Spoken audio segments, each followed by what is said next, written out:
offline students. Is it audible to all of you?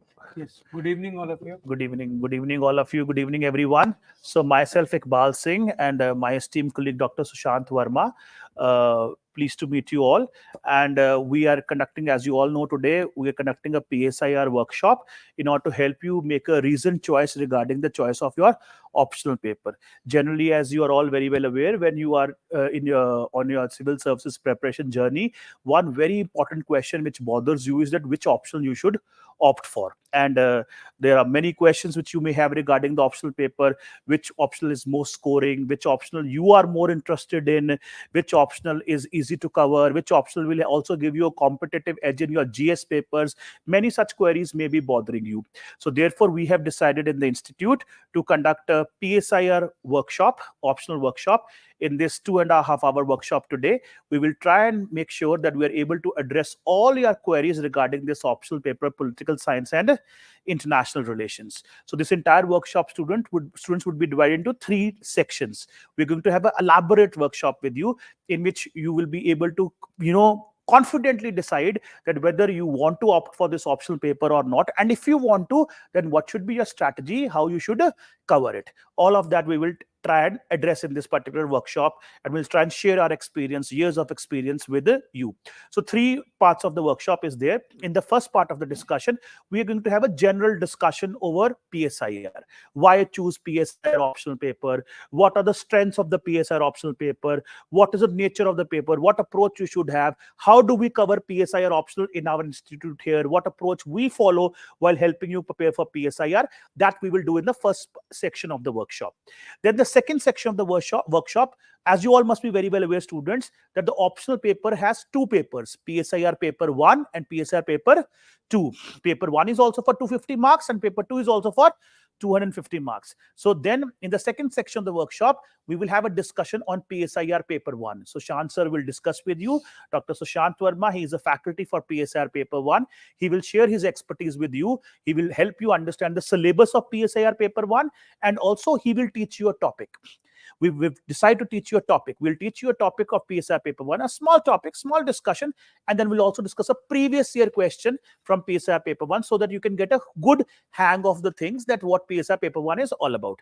Then once that is done, then I would teach you PSIR paper 2. I'm a faculty for PSIR paper 2 myself. So I will have a discussion. Third section of the workshop, I will have a discussion with you on syllabus of PSIR paper 2. We'll have a small discussion on one of the topics also. I'll teach you one topic as well. And then we will also discuss the previous year question which have been asked on that particular topic in PSIR paper 2. For all these 3 sections, you all may have received 3 handouts today. You've all got 3 handouts. Also, you have got a hard copy of the handouts, all of you. You haven't received, so I'll let the staff to give you the handouts. They will also distribute the handouts, and it may be uploaded on the portal. It's all on the portal, students. So you can download these 3 handouts. 3 sections. The workshop is divided into 3 sections. There are 3 handouts, 3 notes for you, which you should have with you while attending the workshop. So you may download that. That will also help you. Okay. So let's begin the discussion today. So offline students, I'm told, like you're telling me, you haven't received the handouts. I'll tell the staff to hand out the handouts. They'll give it to you. So handouts will help you understand what we are discussing in more detail. So we will start our discussion now. So I will ask Mr. Sushant Verma to take over. He'll begin the workshop. Okay. So let's begin, students. Thank you so much. Hello, students. Now I welcome you all. Myself, Sushant, and I can see some of the faces. Some of you are our GS students also. Now, at this stage of preparation which you are, one question which bothers students is which optional we should choose, and making a reasoned choice is very crucial for your selection. Okay, optional plays a very important role in your selection. So there are certain criteria which you should keep in mind why you should choose that particular optional. Okay, and before we start this workshop, one common myth I would like to bust, that is with the students, that I chose this optional, and student, I was not able to get good marks in the optional. So students generally blame optional for their low performance as far as main examination is concerned. Let me be very clear that it is not the optional which fails the student. It is students who fail the optional. Okay, and choosing right optional as per your preparation strategy is very important. Now, when we select among the different optionals, which all criteria we should choose in mind? Now, first I will say is the first and foremost criteria is you should have interest in the optional. Having an interest in the optional is very crucial because you are going to stick with the optional. I'm using the word stick with the optional for the next 18 months or so. And it is a scientific fact also that things which you are interested in, you will do justice to that. If I make you watch a movie of your favorite film star 2.5 hours, you will not get bored. But if you're not interested in what is going on in the class, simply you cannot do justice to that thing. So first thing is your interest, your inclination.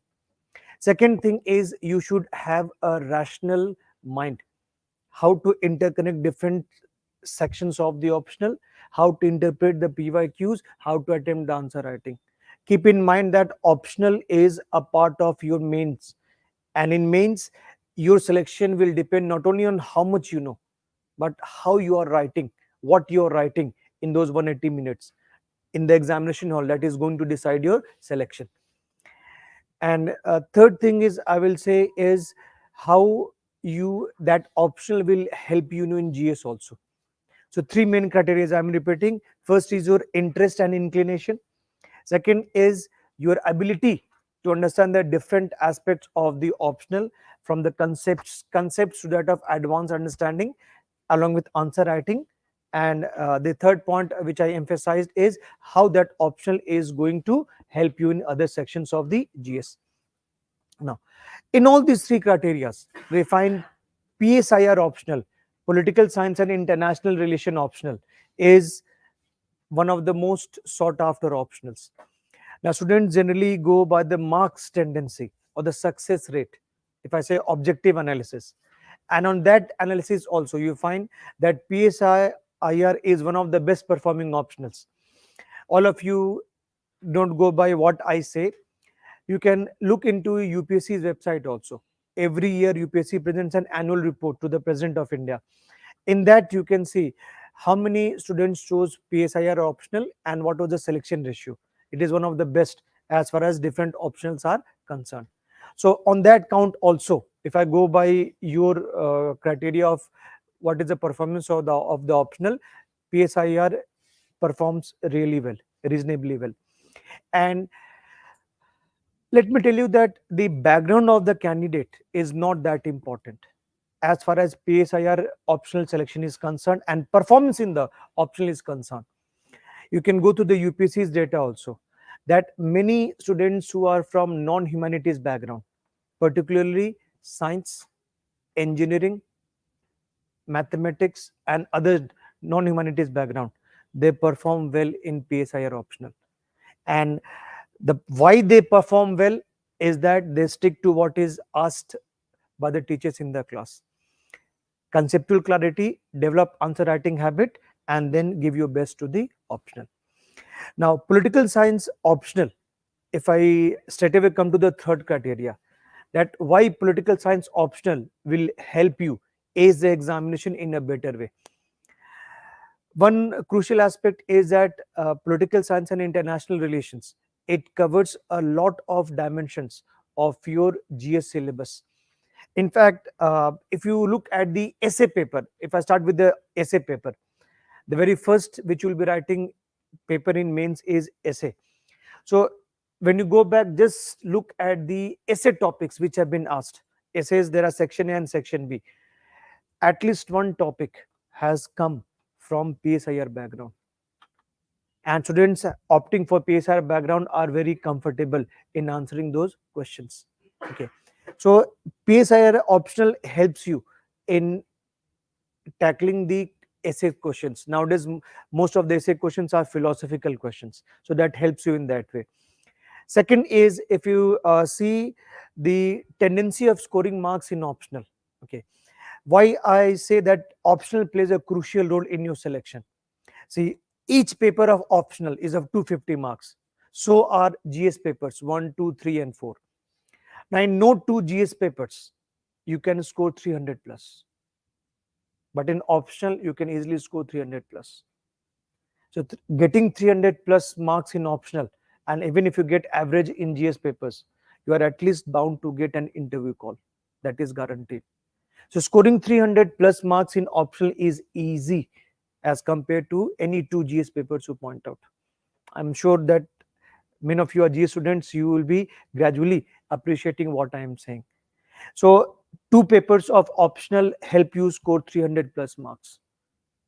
And that is advantage of selecting optionals. And when you go in the interview stage also, since many of the questions in the interview stage is of current affairs, and current affairs, international relations, for example, covers a great part of it. Political development covers a great part of it. One simple example, if I tell you lateral entry, government has withdrawn that notification for lateral entry. Okay, so with your background in PSIR, the answers which you will be giving, analytical answers, that will impress the examiner for sure. So your training in PSIR helps you in tackling these current affairs questions which are based on recent political and developments in the international arena. So it will help you at all the three stages of the examination. And one of the reasons why students prefer PSIR optional, despite quote unquote its vast syllabus, students have the impression that, as compared to other options like sociology or philosophy, PSIR is vast. The point is that do not get deterred by the vastness of the syllabus, so-called vastness. There are many interlinkages among both the papers which can reduce that. And moreover, the more you study in depth about optional, it covers different parts of your GS syllabus also. Now, you can see PSIR optional helps cover a lot of topics in GS paper 1, entire GS paper 2, except social justice and governance section is covered under PSIR optional. In paper 3, some of the topics are also covered, and paper 4, some of the topics are also covered. So your understanding in PSIR helps you across this all the 4 papers of GS and including the essay paper. Now, since you have got the handout, you can see on page number 2 of this handout, why choose political science PSIR as the optional. Okay, we have included the convergence of PSIR with the GS syllabus. As you can see now, in GS paper 1, as you can see, what are the first 2 topics? Freedom struggle and post-independence consolidation. And if you see the third topic, political philosophies like communism, capitalism, socialism, etc. Now let us see which all sections in PSIR is covered. Come to page number 4 of the material. Come to page number 4 of the material. In page number 4, you can see section 8 is called political theory. Page number 4, paper 1 syllabus is there. And can you see in section A, the last topic, it is called political ideologies, which you have seen: liberalism, socialism, Marxism, fascism, Gandhism, and feminism. So what you study in your GS paper 1, we teach you more extensively in political ideologies. Now come to page number 5. It is syllabus of section B, paper 1. Can you see the first topic? What is the first topic? Indian nationalism. And here you see political strategies of India's freedom struggle. That is topic number A. Topic number B, it tells you how you study Indian national movement from the perspective of these various ideologies. What are these ideologies? Liberal perspective, you can see it is socialist perspective, Marxist perspective, etc. So this is what we do extensively in PSIR optional. And come to page number 3 again. Page number 3, can you see GS paper 3 syllabus convergences? It includes land reforms in India and green revolution. If you see the bold, I have highlighted effects of liberalization, role of external and non-state actors, security challenges, and GS paper 4, role of the moral thinkers and philosophers. Now let us see how it is covered in optional. Page number 4. Page number 4. Can you see the section mentioned as political thought on page number 4? and you can see you have to study political philosophers from both West as well as East, that is India. Can you see we start from Plato, Western political thought, Plato, Aristotle, Machiavelli, and Indian political thought, likes of Gandhi, Ambedkar, Kautilya, we have to study. And come to page number 6 of the paper. 6 of the page number 6 of your syllabus of optional. What is the first topic? Planning and economic development. Can you see Nehruvian and Gandhian perspectives, role of planning, and last topic mentioned is liberalization and economic reforms. So that we discuss extensively. So here you find that this is how political science optional will help you cover a lot of topics of the GS from paper 1 to paper 4 as well as in essay, and you can use a perspective selectively while answering these questions. So the answer which you will be writing as a student of PSR optional and a student of GS non PSR background, obviously there will be difference in the quality of the answers, as well as when you go in the interview, when you reproduce or when you answer the question which are asked from you in the interview from your PSR background, you have every opportunity to impress the interviewer with your training of PSIR. And invariably, most of the time you will find the interview board consists of either professors from reputed universities or retired IFS officers. So obviously you can impress them with your knowledge of this current political and international developments. So this is how PSIR optional will help you, and that is why I say PSIR optional is one of the most suitable subjects in the current scenario, whether you see from the convergence of GS syllabus, whether you see from how it will help you understand different topics of the syllabus, as well as I say, scoring pattern and availability of materials.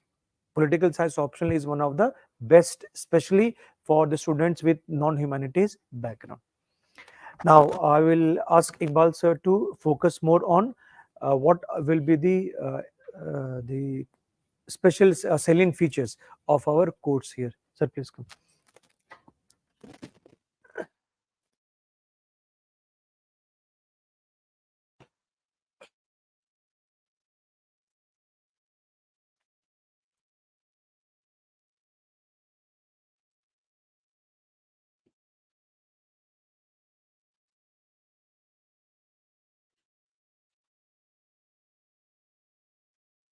So students, as Sushant sir just had a brief interaction with you where he tried to explain to you how PSR optional paper can be a very good choice for you in your civil services journey. He tried to explain to you how it is one of the most preferred choices as far as optional papers are concerned because of its high success rate. Also, he tried to have this brief discussion with you where he told you that one big reason why PSIR is so popular as a choice is that it has a great deal of overlapping with the GS syllabus. PSIR syllabus has great deal of overlapping with the GS syllabus. A lot of GS syllabus topics are exactly a repetition of what we discuss in the PSIR paper. A great deal of overlapping is there. Therefore, the PSIR optional students, like he mentioned, they would get a competitive edge over their competitors. PSR optional students, they are also able to write very good GS answers. They also get an edge in the essay paper because there a great deal of overlapping is there. Essay topics are year by year, essay topics are becoming more and more philosophical in the UPSC examination. And students of political science who have good grasp of a political theory, Western political thought, would be also able to write very good essay papers as very good essays at the examination also.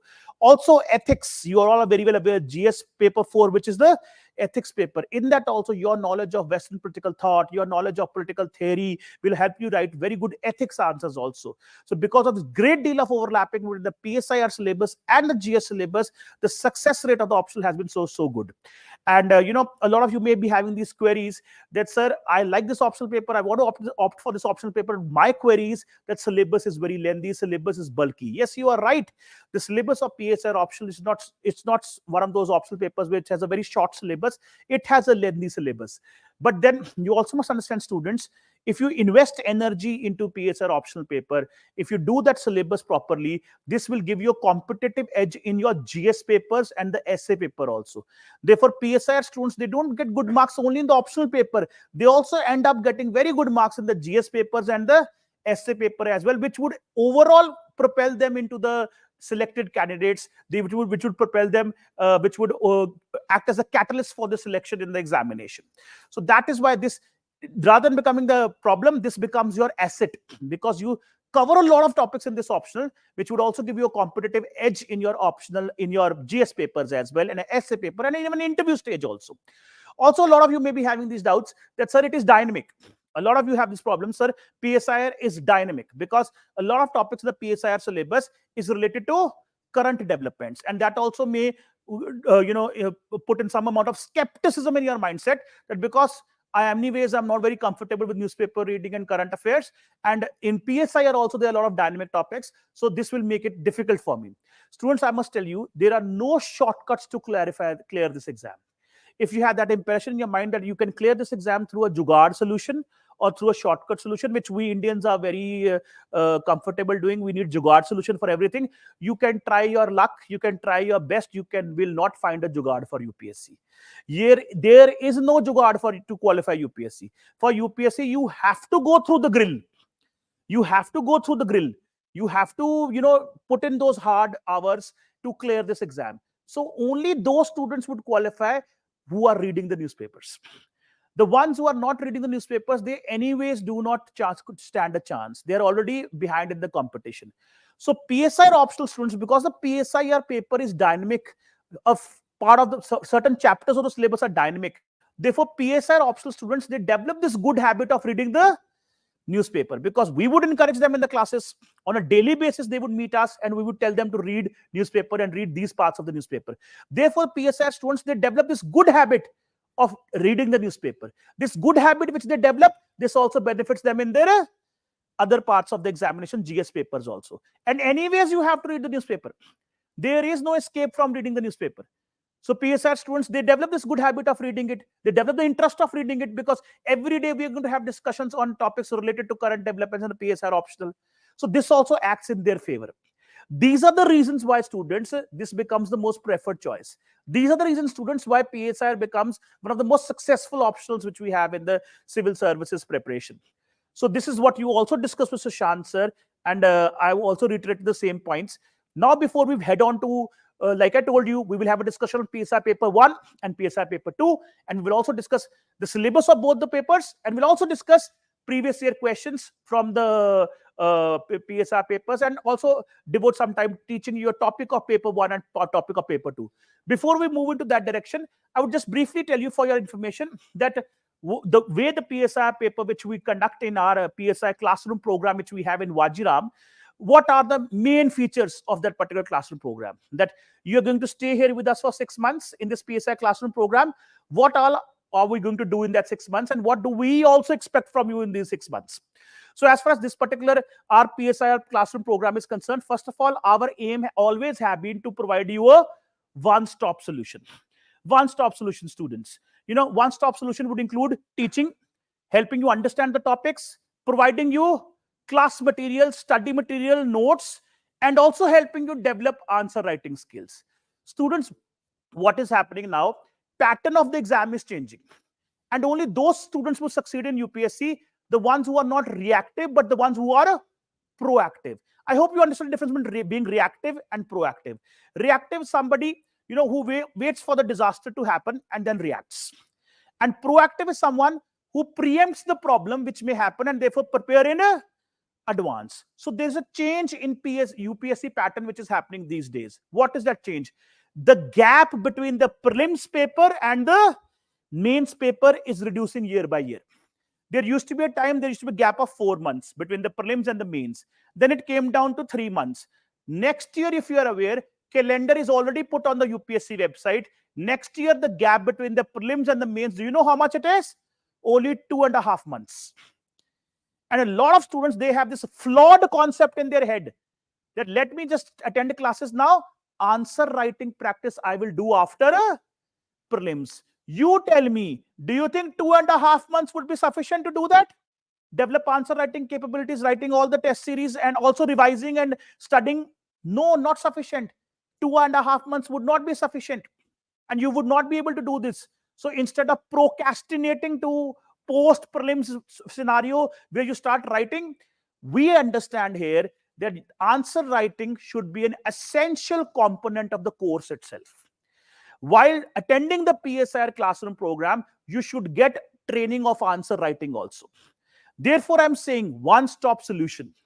The classes would be conducted very professionally. If you're already Vajiram students, you must be knowing one strength of the institute is professionalism, which we have very professionally. On a daily basis, classes would be conducted in which we will provide you well-researched, concise material, study material for each and every lecture and each and every topic which we teach you. For example, the topics which we are going to teach you today, for that we have already given you a material. Similar material you will get for the topics which we teach in the classes also. And material is available. If you go to the market, you may get number of notes on PSIR, number of books on PSIR. But students, the challenge here is that in the UPSC, the success mantra is not to have multiple resources, but to have minimum resources which you can revise multiple times. Only that material will help you, which would adhere to the requirement of the examination. I hope you know the pattern of the examination. The PSIR paper, do you know what kind of questions you get? 10 markers, 15 markers, and 20 markers. In 10 marks, you have to write only 150 words.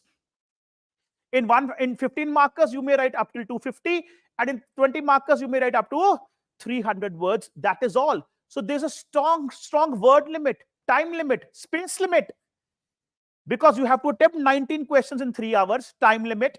You have a word limit prescribed also, space limit also. It's not like your college exam, where you can keep on writing whatever you want to, and you can keep on telling the examiner, sir, I need extra sheet, and then tie it up with a thread and give it to the examiner. That's what you used to do in colleges. It doesn't happen in UPSC like that. In UPSC, you will get an answer script in which the question is printed on the top, and then you are given a defined amount of space to attempt that question in that space. And you have to write your answer in the defined space only. You cannot take an extra sheet or an extra paper. For example, for 150 words, for 10 markers, you'll get 2 pages. For 20 markers, you'll get 3 pages. For 15 markers, you will get 3 pages. And for the 20 markers, you are going to get 4 pages. You have to write in that defined amount of space only in the answer script which is given to you. So therefore, developing answer writing abilities, that's very important. And also it is very important to read such material and such notes which would adhere to the requirement of the question. For example, if you get a question on India as a soft power, and you read 10,000 words on it, and you read one full book on it, and then you have to eventually get a question in the exam, and you have to only write 150 words. So what is the point of reading so much? You will not be able to summarize. Therefore, the notes which you should get should be concise, should be well researched, should be adhering to the requirement of the examination, so that you can reproduce that in your paper. So you will get that study material, that kind of study material, well-researched, concise notes will be given to you for all topics in the class. Then also, like I told you, one-stop solution. So in our classroom program, answer writing program and test series is part of the classroom program. Every week you will have a test. On every weekend, we will have a test. Whatever we study during the week, on the weekend, there would be a test. And which would be a small test, not a very big test. Couple of questions you would be told to write. But then every fortnightly, we will have a lengthy, bigger test. So, and the process continues throughout the 6 months. So answer writing program is part of the foundation program. We would be there to handhold you, to help you understand how to write good answers. Answer writing will go along with the teaching. And also, you will be provided, whenever we discuss a particular topic in the class, we have this habit, we don't go forward without doing that. Whenever a particular topic is discussed in the class, it is followed by the discussion on previous year questions. All previous year questions also will be discussed in the class. Then there would be a test. Then you would also be given model answers. Your answer copies would also be evaluated by the faculty members, and we will give you the feedback. So the entire answer writing workshop will continue along with the course, is integral part of the course, because we know our students, they should develop the answer writing capabilities now itself. We cannot procrastinate this. We cannot postpone this after the prelims paper. You will not be able to do it in those 2.5 months. So this is an essential feature of the course. Answer writing program, test series is essential feature of the course. PYQ discussions are an essential feature of the course. And also model answers being given to you for all the tests which you have, that's an essential feature of the course. In fact, a lot of your batchmates may already be having PSIR lectures with you. You may confirm with them also how it is being conducted. So that is how we do. One more thing, students, I have to tell you. When I talk about political science and international relations, it is very important to develop a conceptual clarity. Developing conceptual clarity, theoretical understanding is very important. It's an optional paper, students. It's an optional paper. It is not a GS paper. Here, in order to score good marks in your answers, you should reflect good conceptual clarity, good theoretical understanding. For example, students, if it is a GS paper, a GS question you are attempting, you are told to analyze India-Pakistan relationship. So you will write the facts. You will do a factual analysis of India-Pakistan relationship, in which you may discuss all the conflicts that we have. Do you have any clue what kind of conflicts India and Pakistan have? We have Kashmir dispute, if you are aware. We have the Siachen dispute. We have the Sar Creek dispute. We have a problem of Pakistan sponsoring terrorism against India. So such problems do exist. In Pakistan fighting a proxy war against India. So these problems are there in the relationship, which you may discuss in the GS answer if you are attempting a GS answer. But in the PSIR paper, you have to write an academically rich answer, in which you will have to use theoretical paradigms and concepts to discuss the relationship between India and Pakistan. For example, the PSIR paper, you are expected to do realist perspective of India-Pakistan relations, Marxist perspective of India-Pakistan relations, constructivist perspective of India-Pakistan relations, and use also political science concepts like security dilemma, balance of power to understand India-Pakistan dynamics. So what my point here is, I want to tell you that the optional answers are essentially different from GS answers. You cannot end up writing GS-like answers in the optional paper. Optional requirement is very different. In optional, you will be able to score good marks only if you have conceptual clarity and a theoretical understanding. Just by rote learning, you cannot score good marks in the optional. Therefore, our focus in the classroom, students, is precisely on this, developing conceptual clarity and theoretical understanding for our students. Therefore, our classes are more and more interactive. We focus on lucid explanation of the topics. We go into a lot of detail and take a lot of pain to make sure that all our students are able to develop crystal clear conceptual clarity and theoretical understanding of PSIR concepts and PSIR theories. And that is the hallmark of our course. Our lectures are not just about mere dictation of notes. 2.5 hours of sitting here and dictating you notes, that is no teaching. That we don't believe in that philosophy. Notes anyways, dictated notes anyways is available in the market. Why are you coming to the classroom? You're coming to the classroom for teaching, you're coming to the classroom to understand complex concepts. So it's not just mere dictation. There'll be lucid explanation of concepts and theories, and notes will be given in the form of such a handouts, printed handouts. You're not toddlers here where you will make you sit down here and dictate your notes, and 2 hours you write and then you leave. That's not going to serve any purpose. So the focus has to be on explanation, and classes have to be more and more interactive, and class notes, study material is given to you along with that. And also, like I told you, the answer writing program, the test series program is part of the course itself, one-stop solution. Then also, students, PSIR mentorship program. Okay, so that is also part of the course itself. Both of us, faculty members, we would be always available for our students. Personally, also, we would be always available. You can time contact us for personal mentorship. A lot of you may have personal doubts and queries regarding the preparation. Personal difficulties also you may be facing regarding how to memorize, how to revise, how to do answer writing. So we would be available. So mentorship, we would be available. You can get in touch with the faculties. We would always be there for you here available in the institute, and will help you, guide you, give you personal mentorship, and will help you sail through the uncharted waters of the civil services preparation. Test series and answer writing is part of the program, I've already told you. And also very important, comprehensive and timely coverage of the syllabus. We have our commitment with our students. We value your time. We know you are, it's such a crucial stage of your life. You are sacrificing so much. You are paying a heavy opportunity cost. Students, do you understand what is opportunity cost? A lot of you are all civil services aspirants. But a lot of your college mates, your batch mates, which are not the ones who are not preparing for civil services, they must have already started pursuing alternative careers, and you are not doing it. That means you are giving away all those opportunities. You are sacrificing all those opportunities to prepare for a civil services. So you're paying a heavy opportunity cost, and we respect that. Therefore, your time, we respect your time. So whatever commitment we give, we adhere to the commitment. Our commitment is coverage of the entire PSIR syllabus within 5.5 months, and we adhere to that commitment. We adhere to that commitment. Within 5.5 months, or max, if it even it gets extended, it will not go beyond 6 months. Within 6 months, within 24 weeks, we finish our PSIR syllabus. We finish our PSIR course. And you can have a word with the older students, they would also tell you the same. So we will have lectures 7 days a week. There are no holidays in our classroom program. 7 days a week, we are going to keep you engaged. There are going to be no weekends, there are going to be no Sundays. And 7 days a week, classes will be conducted in a professional manner to make sure that we are able to finish the syllabus in a time limit. There would be no optional course running for 8 months, 9 months, 10 months, and forever. And then at the end of the day, also syllabus is not covered, and you are given just recorded videos, and you are, you get that feeling of betrayal. That will not happen. Entire syllabus will be covered comprehensively in the given period of time. The promise which we've given to you, 5.5 months, 5.5 to 6 months is the period in which we finish the entire syllabus. So timely, comprehensive coverage of the syllabus is also there.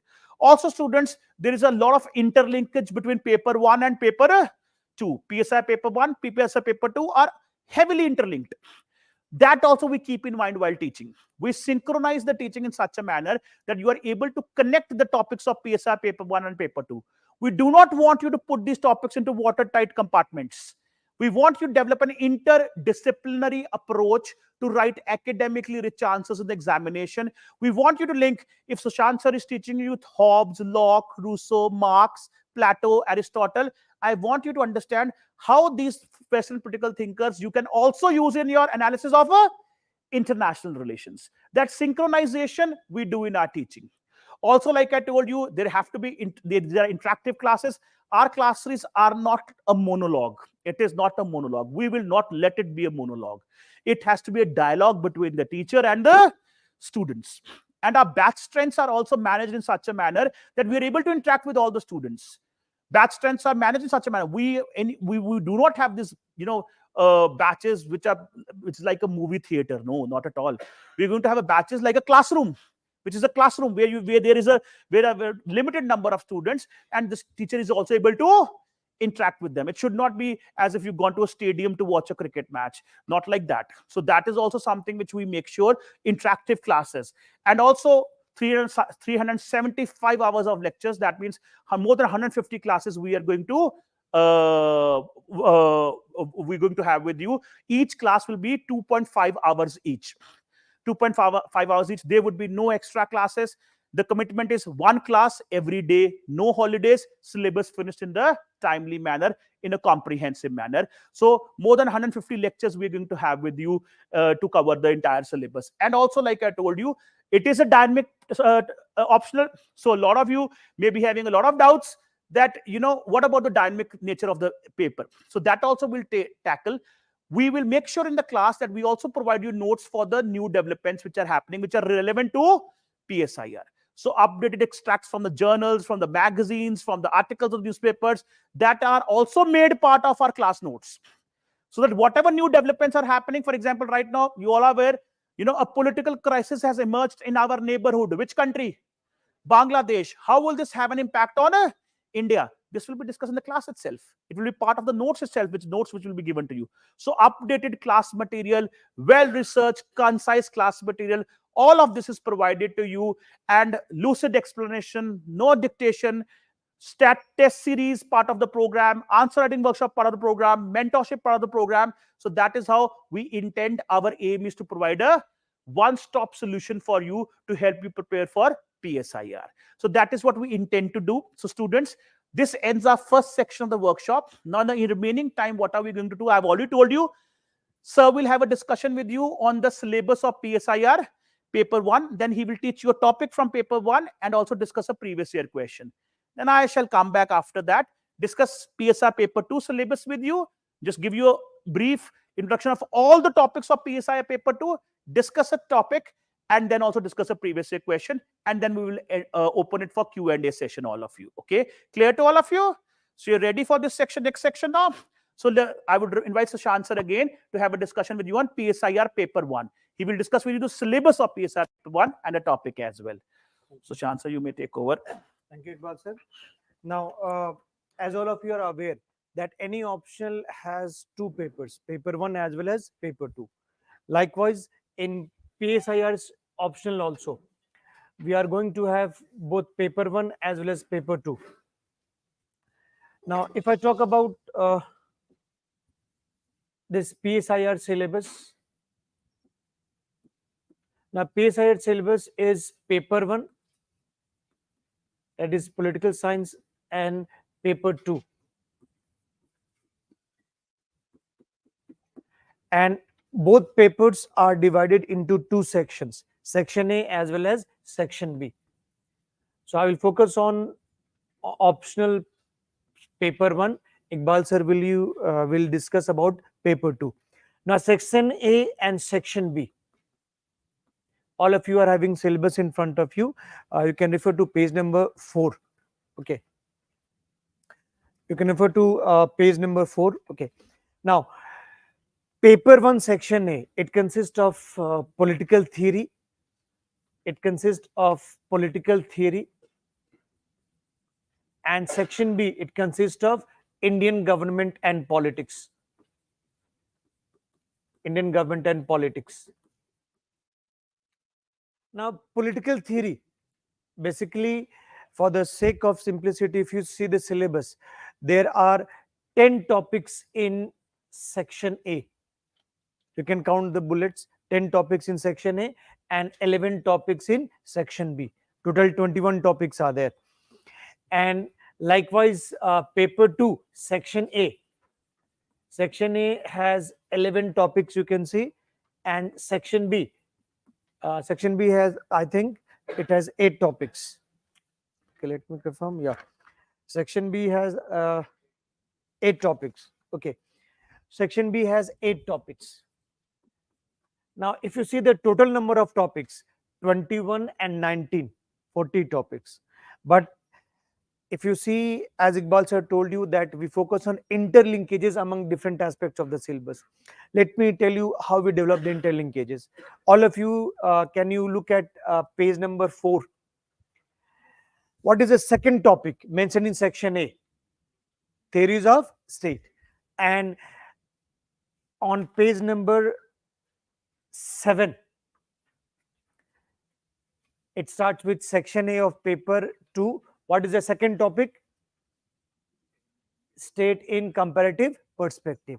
So when we teach you state in paper 1 section A, at the same time we also be teaching you state in paper 2 section A.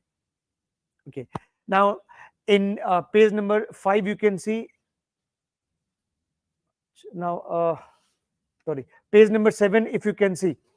Now can you see topic number 3rd? It says politics of representation, that is political parties, pressure groups and social movements in advanced industrial and developing societies. Page number 7, that is topic of section A. And when Iqbal sir teaches you that, after that I'll be teaching you the same topics. Can you see page number 6?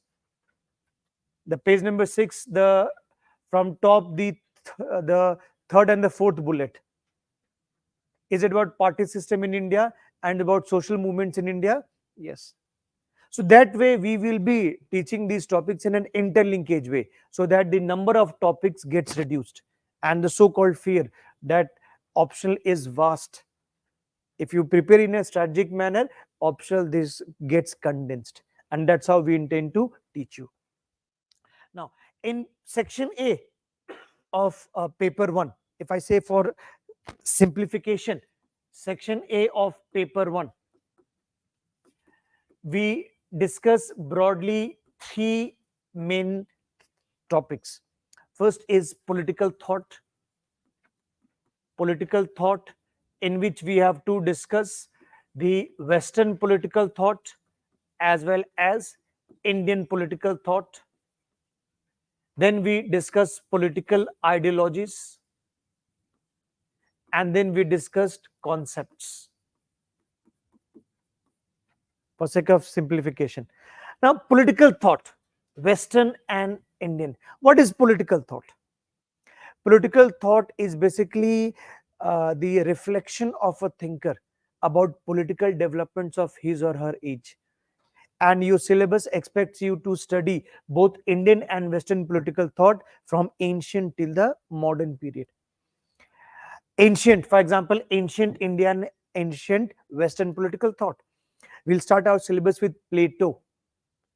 In Western political thought, you can see the number of philosophers. There are 10 philosophers you have to study. Just focus on page number 4. Page number 4, political thought. Can you see in the political thought section, page number 4, it is specified Indian political thought and Western political thought. So Western political thought starts with ideas of Plato, and Indian political thought starts with ideas of Dharma Shastra, Artha Shastra, and Buddhist tradition. So, for example, what is the utility of studying the political thought? What Plato said 2500 years back, or Kautilya said 2500 years back, or even Gandhi and Ambedkar, what they talked about 100 years back. Why it is relevant for us to study their ideas? The very utility of studying political thought is these thinkers gave their views on the problems which affect humankind even today. And learning from their perspective, we can find solutions to the problems which face humanity even today. For example, is corruption a very important burning issue today? Do you have to study about corruption? What is your paper for? Ethics, integrity, and aptitude. Is corruption is like a termite which hollows the foundation of the nation? Yes. So Plato, if I talk about Plato and Kautilya, both discuss about corruption. How Plato was not happy with what the corruption prevalent in Athenian society, his hometown, and how Kautilya, he talked about 40 ways of corruption. And Kautilya was a realist thinker. He said, you cannot eliminate corruption. If I ask you, can you put honey on your tongue and not taste it? Or if the fish swims in the water, can you identify whether the fish has drunk water or not? It's impossible. So corruption can be checked. It cannot be eliminated. And is corruption still bothering us? Yes. Nowadays, you must be hearing about flyovers or bridges being swept away. Is it not about corruption? What is corruption? In fact, corruption will be one of the issues when you assume the chair of a district magistrate. Because corruption is misuse of public office for personal gains. That has been happening since ancient period. Kautilya talked about the notion of dharma. Now, what is dharma? Dharma is simply duty. If I have to give one sense, it's the concept of duty. And what is your duty as a civil servant? Raj dharma. What is the duty of the king? Duty of the king is protection of life and liberty of the people. Duty of the king is to ensure yogshem, prosperity and wellness of his people. Is it not the same even today? What is happening in Manipur? Is there an ethnic conflict in Manipur? What is happening in Bangladesh? Attack on the minorities in the aftermath of Sheikh Hasina's resignation. Is it not the responsibility of the state to protect the life and liberty of its people? Yes, that is the primary reason why state has been created. And that's how we can borrow the concepts and insights from their ideas, which help us solve the problem of the today's times. Ambedkar, Dr. Ambedkar talked about caste discrimination. And he famously said, if Tilak were born as an untouchable, he would not have said that Swaraj is my birthright and I shall have it. Tilak would have instead said, abolition of untouchability is my birthright and I shall have it. Is untouchability still a problem in India? Yes. Is discrimination against women still a problem in India? Yes. Women, for example, it is said they face problem from womb to tomb. from birth, even in mother's womb, till the time they die, they still face the problem. You must be aware about the very unfortunate incident which happened in Calcutta, and how the medical fraternity is up in arms demanding a central law for the protection. And this is what we discuss in ideologies like feminism. Can you see uh, the section A where I've mentioned political theory? What is the last topic? It talks about political ideologies. And which all ideologies we discuss? Liberalism, socialism, Marxism, fascism, Gandhism, and feminism. Feminism is one of what is an ideology? Ideology is simply a set of beliefs or ideas which is used to support an existing order or criticize an existing order. So, feminism is a set of beliefs and ideas.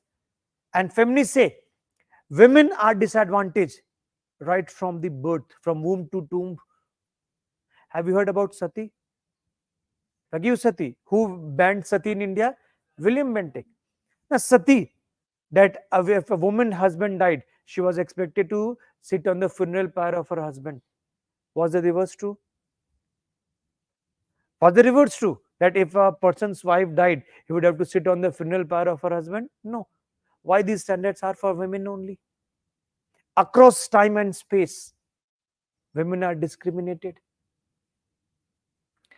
So, how feminism talks about that this discrimination should end.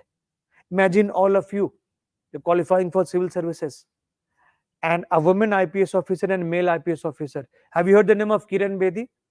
Kiran Bedi was India's first female of IPS officer. She was not allowed to lead a Delhi police contingent on the Republic Day parade, even though she was in that post. It was given to her male colleague. She protested. She met commission and protested. Why the hell you're not allowing me? Just because I'm a woman? And she had her way.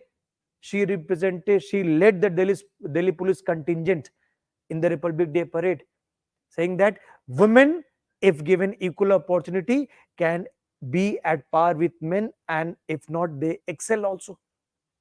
This is what was talked about Plato. He talked about philosopher king as well as philosopher queen.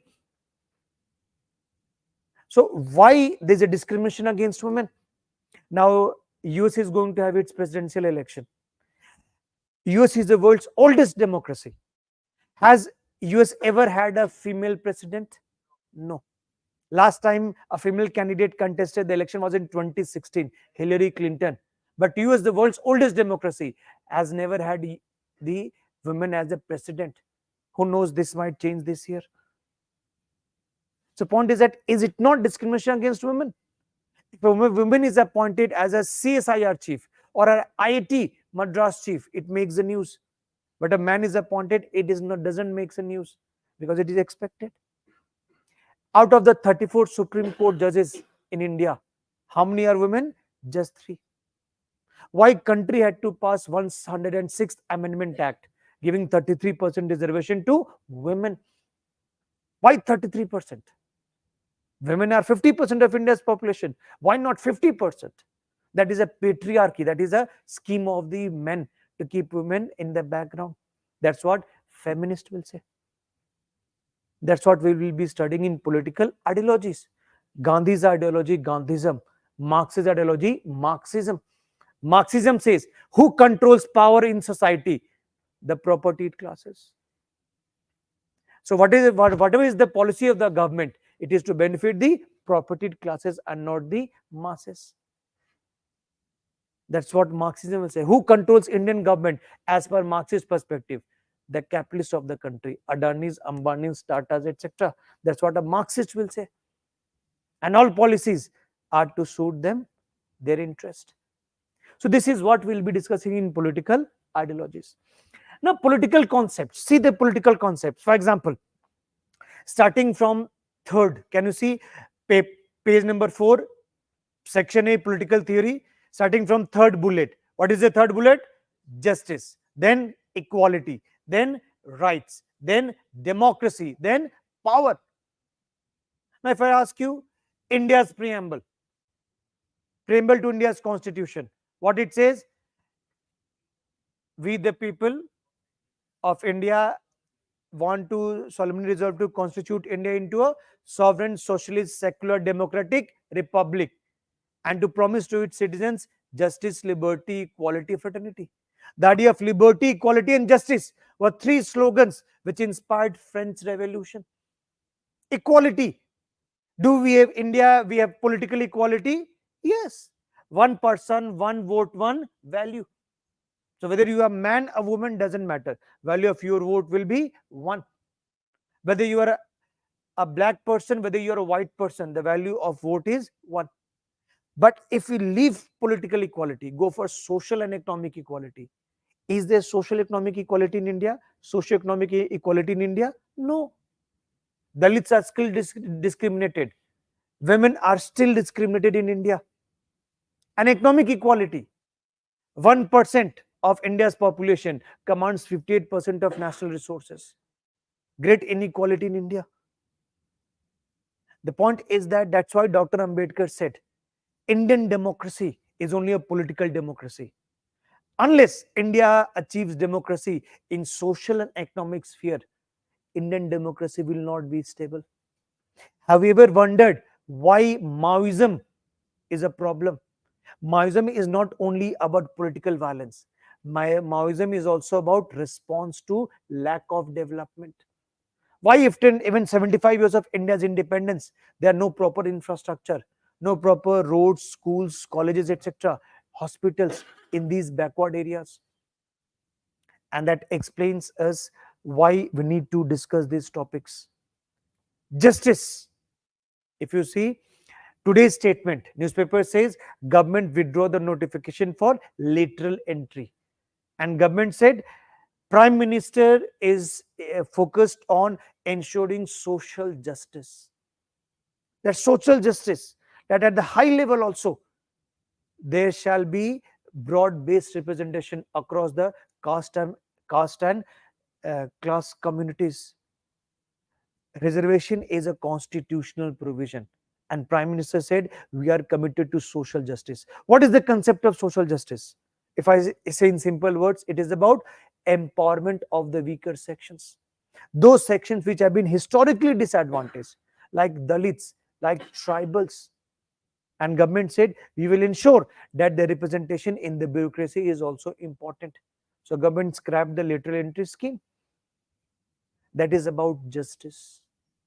So all these concepts we will be discussing in detail, much detail. For a Marxist, the concept of justice is different. For a liberal, the concept of justice will be different. For a feminist, the concept of justice will be different.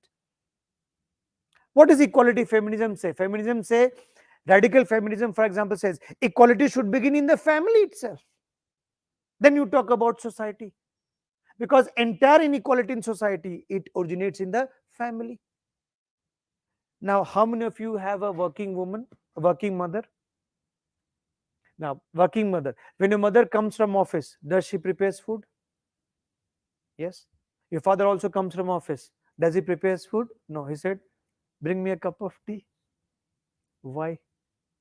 Why women are expected to make food despite both coming from work? Because that is how inequality in family is there. So equality should first begin in the family itself. That's how the feminist interpretation of equality is. Property rights. Ask all of you, ask your mother, has she got a share in her parental property? Generally, the answer is no. Why woman, a daughter, is considered as pariah dhan? Why Indian government had to give the slogan Beti Bachao, Beti Padhao? Because of preference for male child. All the girls present in the class, online also. Also, you are really lucky that your parents are allowing you to prepare for civil services, because data says around 70% of Indian women, they are married off by the time they reach the age of 18 years. So career option is largely closed. This is about feminism. So what feminism will say? Equality not only in the employment, equality should begin from the family itself. So this is how we are going to discuss concepts like justice, liberty, equality, fraternity. Paper 1, section A. Now talking about paper 1, section B, Indian government and politics. Now, you have familiarity with GS polity, and that's where the trap lies. Most students fall into that trap. Students are overconfident that we have studied GS polity, we will write the same answer in optional also, and they end up getting less marks. Keep in mind the requirement of, if the same question is asked, like Iqbal sir hinted to you, if the same question is asked in GS polity, and if I say in optional paper, the answer which you will be writing in GS polity and answer which you will be writing in optional will be different. If you write GS polity answer in an optional, you will not get marks. How it is different? It is different from the perspective, or that you have to use the theories which you have learned in paper 1 section A. You have to discuss the analysis of the scholars, while substantiating your views. So these two particular things will make your understanding of your answer academically rich, and how it will make it fit for an optional answer. Then only you will get marks. It's a double-edged sword. So here we will be discussing in detail. See, GS you have to discuss only at superficially. Optional you have to delve in detail. Okay. Now, if I say, if I give you one example, okay. Now, one example is, if I say, if you see a role of the President of India, okay. If I say a role of the President of India, the role of the President of India, you have to discuss the analysis of the views of the scholars. Scholars like Pratap Bhanu Mehta, scholars like, if I say, W.H. Morris Jones, Granville Austin, what was their views? Scholars like, if I say, in fact, Professor M.P. Singh, what is their opinion about working of the president, how it has evolved over the period. So that's how it is going to make your answer different, and that's what is we will be focusing in class. And I told you the two signposts of measuring your progress, standards for measuring your progress, is syllabus as well as PYQs. We will be discussing PYQs in the class, and as the course proceeds, whether you are able to tackle the PYQs or easily or not, that will be a measure of how well you are progressing in the class. If whatever concepts you have discussed in the class helps you approach the PYQs in a more confident way, you are on the right path. If there's a problem, let us know. We are there to help you out. So as Iqbal sir pointed out, there is a mentorship program. We'll be sharing our Telegram ID, and that's how students can fix an appointment. We can meet personally and tell you how you are going to improve in that. Now, if you can see page number, if I say 6, for example, come to page number 6, and the topic says caste, religion, and ethnicity in Indian politics. That's what we have to discuss. Now, if I talk about role of caste, ethnicity, and religion in politics, in Indian politics. Now, role of caste, if I talked about the latest example, lateral entry. Was government move opposed by opposition as well as the constituents of the NDA? If I say constituents of the NDA like LJP, Lok Janshakti Party, as well as JDU, they opposed that lateral entry should have reservation provisions, and it was also opposed by the opposition, particularly the Congress Party. Why government listened to its allies? Because government is a coalition government. Coalition government is, the central government is dependent on support of these allies in particular. So pulls and pressures of coalition politics, government has to be sensitive to it. And opposition plays a very healthy role. BJP, which lost substantial number of seats in Uttar Pradesh. It says way to Delhi goes to Uttar Pradesh. Why?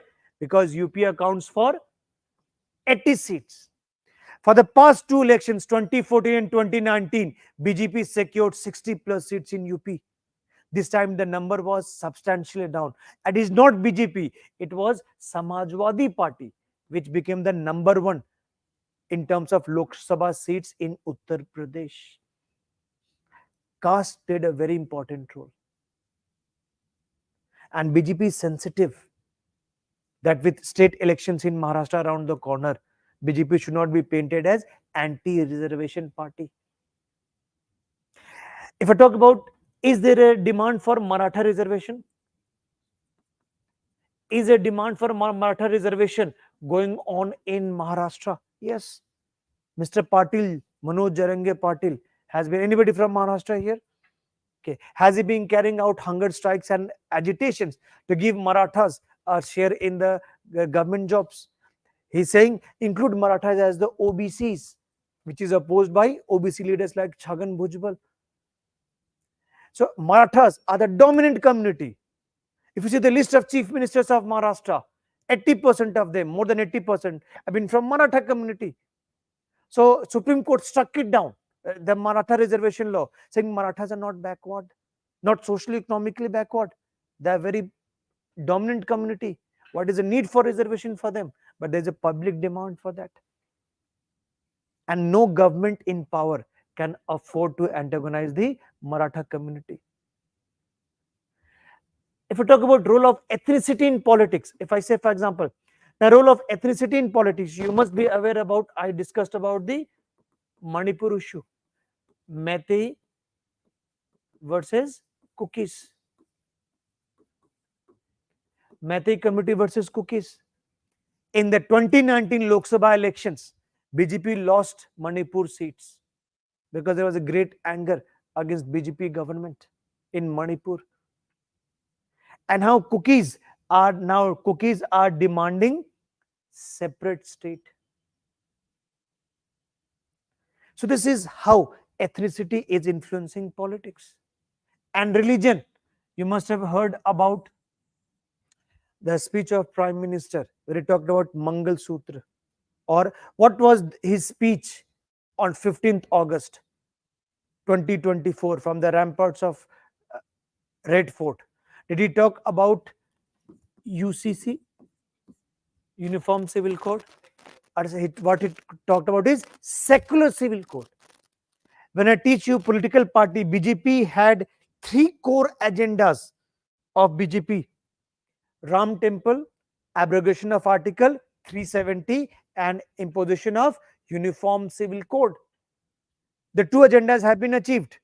Ram Temple in Ayodhya, and second is abrogation of special status of J&K.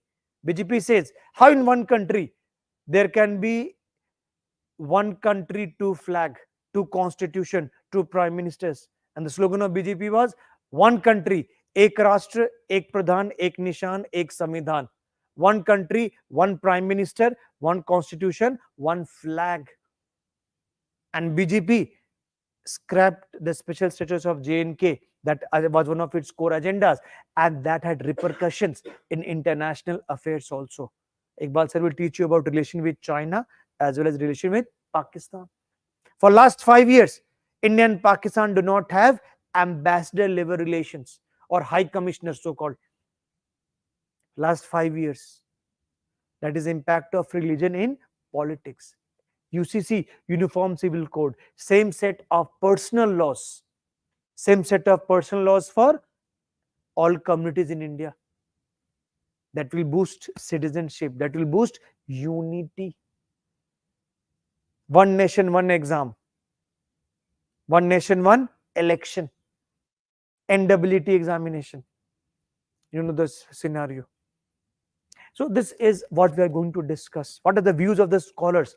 What is the role of caste, ethnicity, and religion in Indian politics? That's how we are going to discuss in detail. Now, if I ask you, religion in politics, did it lead to partition of the country? Religion in politics, did it lead to the creation of Bangladesh? Bangladesh, when it was created in 1971, the glue of religion was not sufficient to keep the two Pakistans united, East Pakistan and West Pakistan. The Bengalis of East Pakistan had nothing in common with the Punjabis of West Pakistan except the bond of religion. So Jinnah's two nation theory stood discredited when Bangladesh emerged independent in 1971. And this was British policy of divide and rule. Partition was a result of that policy. 1857, the Britishers realized if we allow Hindus and Muslims to come together, our days in the country will be numbered. So when I teach you use of religion in politics, we will trace it since the pre-independence period. And that is what we are expected to discuss. What kind of secularism is there in India? How Indian secularism is distinct from the Western secularism? What are the views of different scholars that we will be discussing extensively? And when you write the answer, that's how academically rich answer, an optional answer which you'll be writing using theories, using views of the scholars also. Now, this is a brief discussion about paper 1 section A as well as section B. Now, let me quickly discuss an important topic. Now, all of you, if I say, okay, now, okay, now page number 6, bullet number 3, page number 6, bullet number 3. Can you see party system is there? And party system, you can say what it is: national and regional political parties, ideologic and social basis of the parties, pattern of coalition politics, pressure groups. After pressure groups, what is the topic? Trends in electoral behavior. And that's how I'm going to focus on trends in electoral behavior. So we are going to have a brief discussion on this topic, trends in electoral behavior. Now, how many of you have actually voted in any of the elections? Yes, raise your hands. Okay. Now, when you voted, what was your prime consideration? Yes, tell me. Which party did you? I will not ask which party. That is a secret ballot. Why you voted for a particular candidate? Tell me. Meaning, your background meaning? Educational qualification and criminal records. That was your consideration. Yes, why did you vote for the particular candidate? Okay. Okay. So you are talking about performance of the government? Okay, nationalistic issues. And you talked about the educational qualification and you could talk about education and criminal background of the candidate. Fine, because you are educated, you are focusing on. Yes, why did you vote? Same reason. Okay, anybody tell me anything apart from these two, why you vote for that particular candidate in that election? Yes, yes, ideology. Okay, very good. Ideology. So the ideology of the candidate must have matched your ideology. Then you must have voted for that candidate. Fine. Yes. Local development. Very good. Local development. That what is the record of that candidate as far as local development carried out? Yes. Same caste. Okay. So very good. Caste factor. He belong to my caste, my community. Fine. I will vote for him. Perfectly correct. Yes. Any other consideration? Party manifesto. Very good. Party manifesto. Yes, online students, those who have voted, can you tell me anything extra apart from what these students, offline students have mentioned? Any other factor which you have voted? Yes, Shekhang, I got your manifesto point also. Any student, any other factor apart from the factors which have been listed by students? Any other factor? Social welfare. Okay, fine. Social welfare. Now, girls present in the class, did you vote for a woman candidate? There's no women candidate. Okay. So, gender. If I ask you, if there was a women candidate, would you have voted for that candidate? her work. If she is a novice in politics, contesting election for the first time,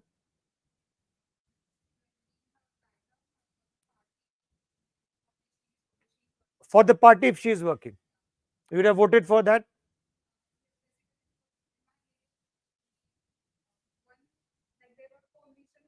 Okay, because okay, so you voted for the coalition party. Your original party, which you were supporting, was not contesting because of coalition. It means you transferred your vote to that party. Okay. Now, okay, let us see age factor. Okay, Arvind, what is age factor? You will not vote for the candidate who is 80 plus, that he cannot remain active. Hmm. Okay. It means you are going for a strong government. Okay, strong government, fine. It means you do not want unstable government. Okay. Now, if you see these factors which influence the voting pattern, the study of all these factors is what is called as the study of the electoral behavior. That which all factors influence the voting of the people for a particular party. Did any of you vote for Nota? None of the above? Okay. Your mother voted for Nota. Now, what is the meaning of Nota? None of the above. It means all the candidates I do not find to be suitable for my vote. And in some cases, Nota's tally was more than the tally of many candidates.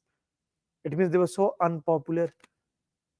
Yes, Sachin says charisma of the leader. Very good.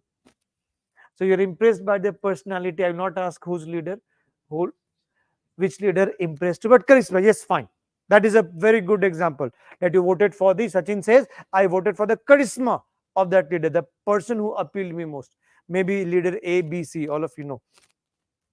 Now, if we qualify these factors, we can say political factors, social factors, as well as economic factors. Fine. And here, Professor Rekha Saxena and Ashutosh Kumar. Professor Ashutosh Kumar. They say the which factors influence the behavior of the people and why do they vote in such a way. The study becomes electoral behavior, and they say we can broadly classify into political, social, and economic factors. Now, have you read today's Hindu? How many have read today's Hindu? Today's Hindu's editorial contains gender. What is the role of gender in voting pattern? And that is how CSDS, research organization, says it is not so simple that women, they have voted for the BJP overall. We cannot say so. So can I say gender is also one of the factors which determine the voting? Yes. Why Indian government passed 106th Constitutional Amendment Act? 106th Constitutional Amendment Act. Now, from Maharashtra, since we are from Maharashtra, is there a scheme called, I think, giving women financial incentive by Eknath Shinde government? What is that scheme called? Ladli Bahin scheme. Ladli Bahin scheme. That Eknath Shinde says that women would be given 2,000 rupees, I think, per month. Samman Rashi. Anybody from Jharkhand? Yes, online students, anybody from Jharkhand? Your chief minister also has declared the same thing. In fact, Punjab chief minister, party manifesto you talked about, also promised that we will be giving 1,500 per month to per woman, and that will be credited in their account. Yeah, still not given. The government is calculating that now. You're saying still not given. That opposition party says that you do not implement your promises. The point is that why political party they are focusing on women voters. Earlier they were not focusing because women voters are a very important role in the past two general elections.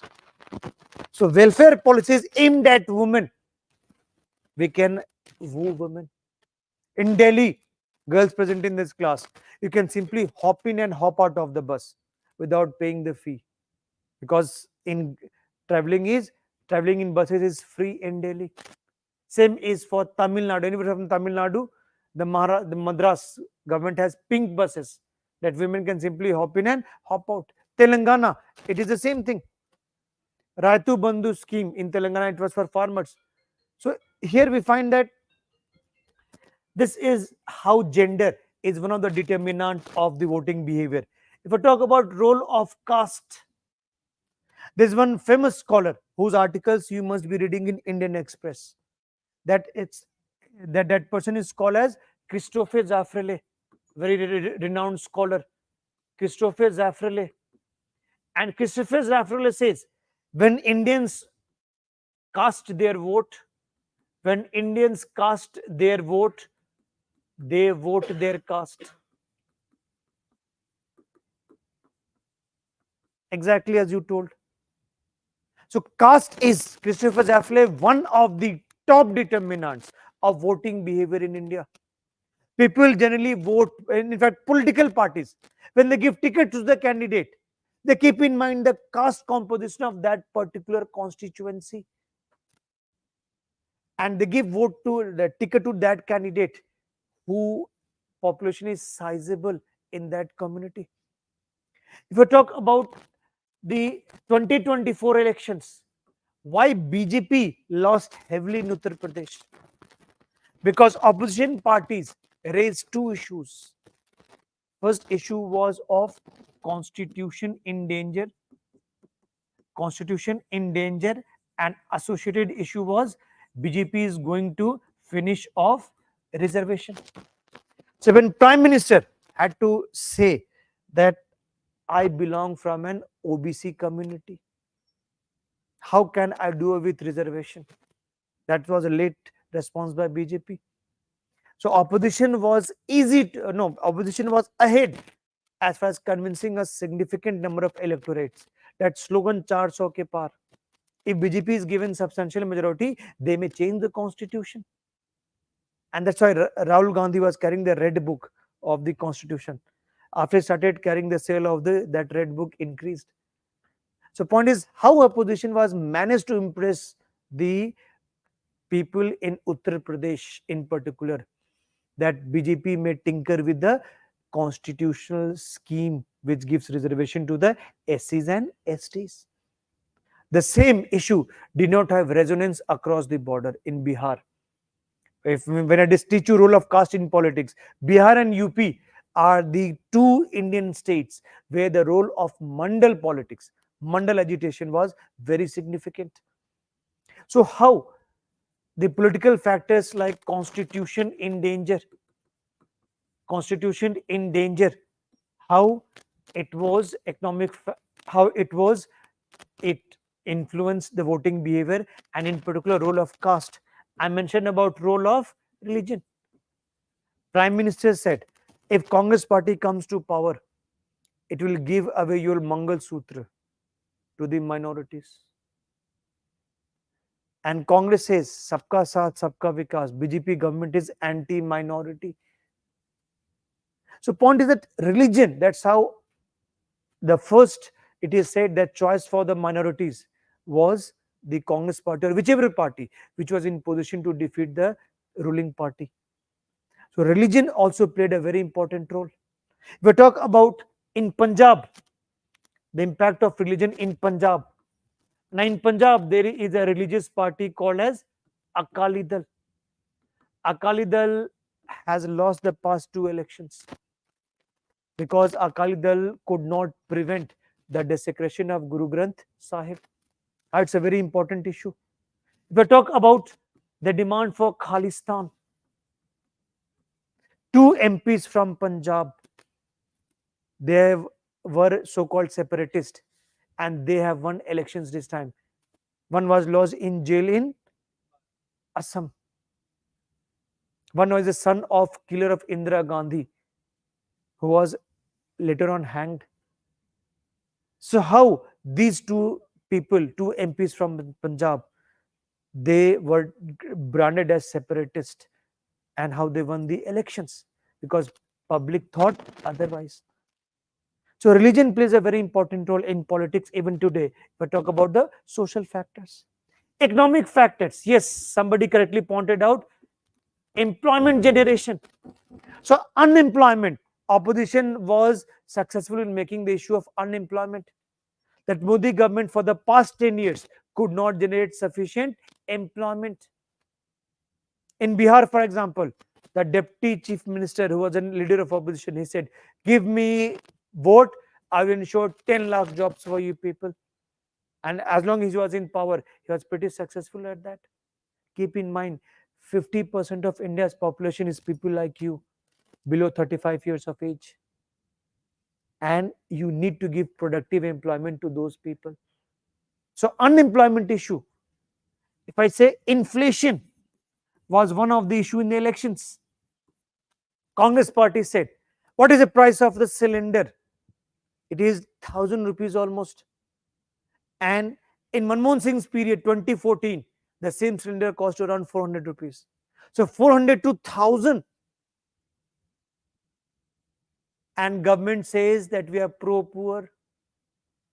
And government had to reduce the price of LPG just before the elections. Price of petrol was reduced by 2 rupees. One of the reasons why BJP did not perform well in Maharashtra, the current ruling government, Mahayuti government, could not perform well, was because farmers were angry with the government, especially the farmers, tomato farmers, onion farmers. In Punjab, BJP could not perform well because of farmers' agitation. So, point is that, when you cut the onion, do you get teary eyes? I hope all of you must have some point of the life you must have cut onion. In 1999, in Delhi, BJP lost the elections in Delhi. And since 1999, how many years? 25 years. BJP has not come to power in Delhi. Because in 1999, much before you were born, the price of onion shot to more than 100 rupees per kg. And the electorate said, BJP government made us cry. We'll make it cry. Congress party lost elections in 2014 because of the issue. One of the issue was issue of corruption. 2G spectrum issue, Commonwealth Games scheme, 2G, CWG, cold scam you find, and somebody said Jijaji also. Okay. Not anyway. The point is that this is how political factors are important. And as Sachin correctly pointed out, the charisma of the leader is also important. Indira Gandhi, she won elections of 1971 on the slogan of what she said was Garibi Hatao. How she said that time she had abolished the privy purses of the princes. She had nationalized the banks. And the word socialism was also incorporated in the preamble to India's constitution in 1976. And she said, I'm here, Congress ka haath, Congress hand stands with the poor. And the 1971 elections, Indira Gandhi won massive majority, because that time how people identified herself with Indira Gandhi. She was a charismatic personality, as well as she had won the people's attention on the slogan of Garibi Hatao. The same charisma was one of the reasons why Prime Minister Modi, he went in 2014 and 2019. And if I talk about, since we're talking about social, nowadays you must be aware about role of social media. Social media, Twitter, Instagram, Facebook, all of you must be spending substantial time on social media. Prime Minister Modi, he appealed to youths in 2014 through social media. And social media, can you directly reach to the people? Yes. Influence the voters, especially the youthful population? Yes. Many memes are there.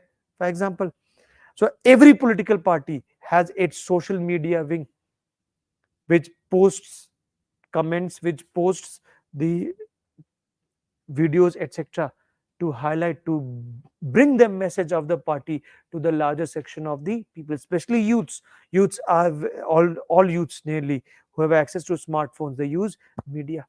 So here we find this is what is we says political, social, and economic factors, and it is political and economic factors, it is social and economic factors which influence voting behavior in a significant manner. Now, in the material which you have got today, okay, this material on paper 1, I mentioned here paper 1 section A, and it talks about trends in voting behavior. This is exactly what I have discussed. And come to the last page number 9 of that material. Can you see there's a question which was asked? And question which was asked, it was mains 2021 question. It says question 7, it says electoral behavior.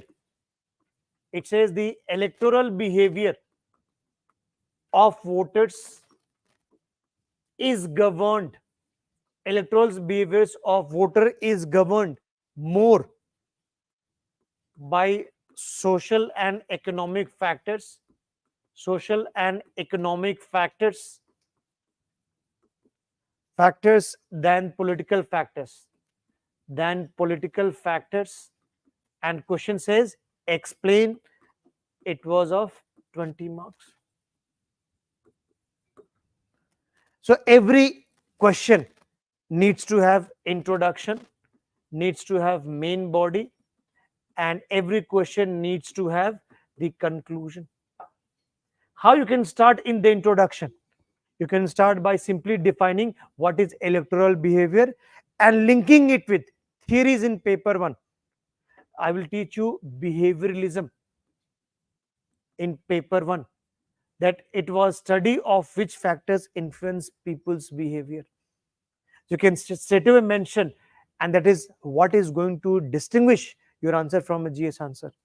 You're defining what is electoral behavior as well as linking it with approach of behavioralism in introduction, and then give the views of scholars. I mentioned scholars, for example, Professor Ashutosh Kumar, Rekha Saxena, as well as Christopher Zafrale. And this statement is given, you have to take it as a fact, that you have to explain how social and economic factors are important than political factors, writing exactly what I discussed, substantiating your answer with the examples. And keep in mind, in this question, you have to be objective. Your own political bias should not come out. For example, if I criticize BJP, did I also criticize Congress? If I pointed out some of the good factors of the Congress, I also pointed out good factors of the BJP. Your answer shall be balanced, because the very organization you're going to join is bureaucracy. What is the hallmark of bureaucracy? Neutrality, impartiality, objectivity. And that shall reflect in your answer as well as when you go in the interview in your answers, verbal answers also. After explaining that, you have to write in conclusion that these factors are dynamic. In some elections, one factor may become important, but overall, it is social and economic factors which are more important than political factors. And as of many of you correctly pointed out, is local development an economic factor? Yes. Is caste a social factor? Yes. Is charisma a political factor? Is ideology a political factor? Yes. Is education and criminal background a social factor? Yes. And nationality issues are political factors. Performance of government is a political factor. Strong government is a political factor. But this social welfare is an economic factor. Gender is a social factor. And party manifesto and employment generation, you can say, is an economic factor. So the answer which you gave me itself included how social and economic factors play more important role than political factors. Now, the question doesn't say that political factors do not play an important role.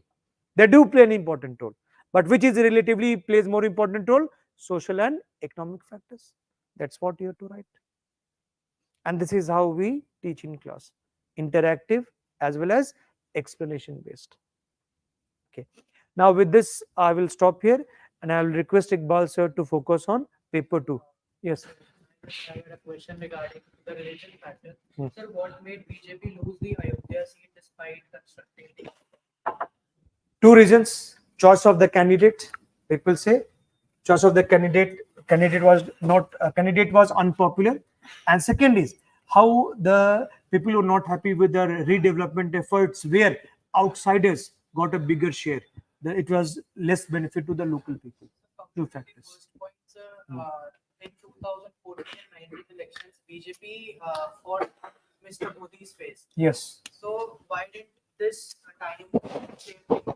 See, there's something called anti-incumbency factor, and people were not happy with the performance of the candidate who was there, and social coalition also mattered. So keep in mind, Ayodhya is a general seat, but who was elected from that seat? A local Samajwadi Party MLA who is from SC background, and that speaks volumes about how BJP's so-called attempt to get political benefits from Ram Temple issue did not impress the people. Local factors were more important in the same case. So students, you just had a very fruitful discussion, Sushant sir, on topics related to PSR paper 1. And now I shall briefly discuss with you the topics of PSR paper 2, let you know the syllabus first, what kind of topics you get in PSR paper 2. So as you know, both the papers are divided into section A and section B. So PSR paper 2 is also divided into section A and section B. So as far as section A is concerned, section A of PSR paper 2 is regarding comparative politics and the concepts and theories related to international relations. PSR paper 2, as you all are very well aware, and you have got this handout also where you have this syllabus. PSR paper 2 is about international politics. It's about international relations. In PSR paper 1, with Sushant sir, you're going to have discussions on domestic politics. But in PSR paper 2, we're going to have discussion on international politics. And this international politics paper, IR paper, PSR paper 2, is also divided into two sections, section A and section B. Section A is comparative politics and theories of international relations and basic concepts of international relations, international organizations primarily. And in the section B, you have India and the world. India and the world is India's relationship with the world. So briefly, I'll tell you the first three chapters of PSIR paper 2 syllabus is regarding the concept of comparative politics. The name itself is self-evident. What do we mean by comparative politics? Comparative politics means study of comparing political systems of different countries. How is India's political system different from America's political system? How's India's political system different from Russian political system? So comparing political systems of different countries, that is what we understand by the concept called comparative politics. And we do comparative politics. We do compare political systems of different countries. By doing that, it gives us a better understanding of international politics. It gives us a better understanding how states interact with each other. Therefore, we do this study called comparative politics. So first three chapters are regarding comparative politics. Nature and major approaches. What are the major approaches? What are the major methodologies which we can use to compare political systems of different countries? Like India has a parliamentary form of a democracy, but America has a presidential form of a democracy. This year, you are also going to have presidential elections in US. You may be very well aware, Donald Trump and Kamala Harris are contesting the election. It is a two-party system, but India is a multi-party system. So how our political systems are so different? Why are they so different, even though they are the two big democracies of the world? So for that, we use different methodologies to compare political systems. For example, political economy approach, political sociology approach, political culture approach, how political culture in India is different from political culture in America. So this is the first chapter is regarding that. What approaches we can use to do comparative politics. And also comparing state in comparative perspective. How, Indian state is different from the other states in the world, or how state has, as an institution, has evolved differently in the developed world as compared to the developing world. How in the rich part of the world, the state is different, but in the poor part of the world, the state is different. What is the difference between state formation in capitalist countries of the world as compared to communist and socialist countries of the world? That also we do in the second chapter. Third chapter is politics of representation and participation. For example, wherever you have a democracy in the world, it is very important how people elect their representatives. A well-functioning democracy is based on representation and participation. So there can be different electoral methods to do. For example, in India, we recently had elections in India. I believe you just had a discussion with Sushant on elections only, electoral behavior. So what is the electoral system which we follow in India? First past the post system, if you are aware. Okay. Now, in many other countries of the world, there are different electoral systems which are followed. For example, the list system, proportional representation system. So how people are elected, how representatives are elected all over the world. That is also what we discuss here. Also, the role of specific bodies in democracy, role of political parties, role of pressure groups and interest group, role of social movements. Recently, you have seen the farmers movement happening in India. That was an example of a social movement. Before that, you have seen Anna Hazare movement also against corruption, as a result of which this political party was born, which is called Aam Aadmi Party. Role of social movements in a democracy, role of political parties in a democracy, role of pressure groups in a democracy. That is what we discuss in this chapter, politics of representation and participation. Then the fourth chapter is going to be globalization. Globalization, very important part of our syllabus. In fact, in multiple chapters of the syllabus, you will come across this concept called globalization. The world has changed, my dear friends. The world, politics has changed. We today live in a world which is globalized world. You understand what is globalization? The entire world economy has been integrated. Integration of the global economy is described as a globalization. So how globalization has changed the world? What is the impact of globalization on developed countries, developing countries? That is what we discuss here. Then we come to the next chapter, which is approaches to study international relations. Approaches to study international relations means theories to study international relations. There are different theoretical perspectives, different theoretical approaches which have been suggested to study international relations. I believe, and I would strongly recommend this to all of you, that when you look at PSI paper 2 syllabus, the most important chapter in the PSIR paper 2 syllabus is this chapter, approaches to study international relations. That is theories to study international relations. In fact, I will start my PSIR paper 2 classes with this chapter. This is the foundation of PSIR paper 2.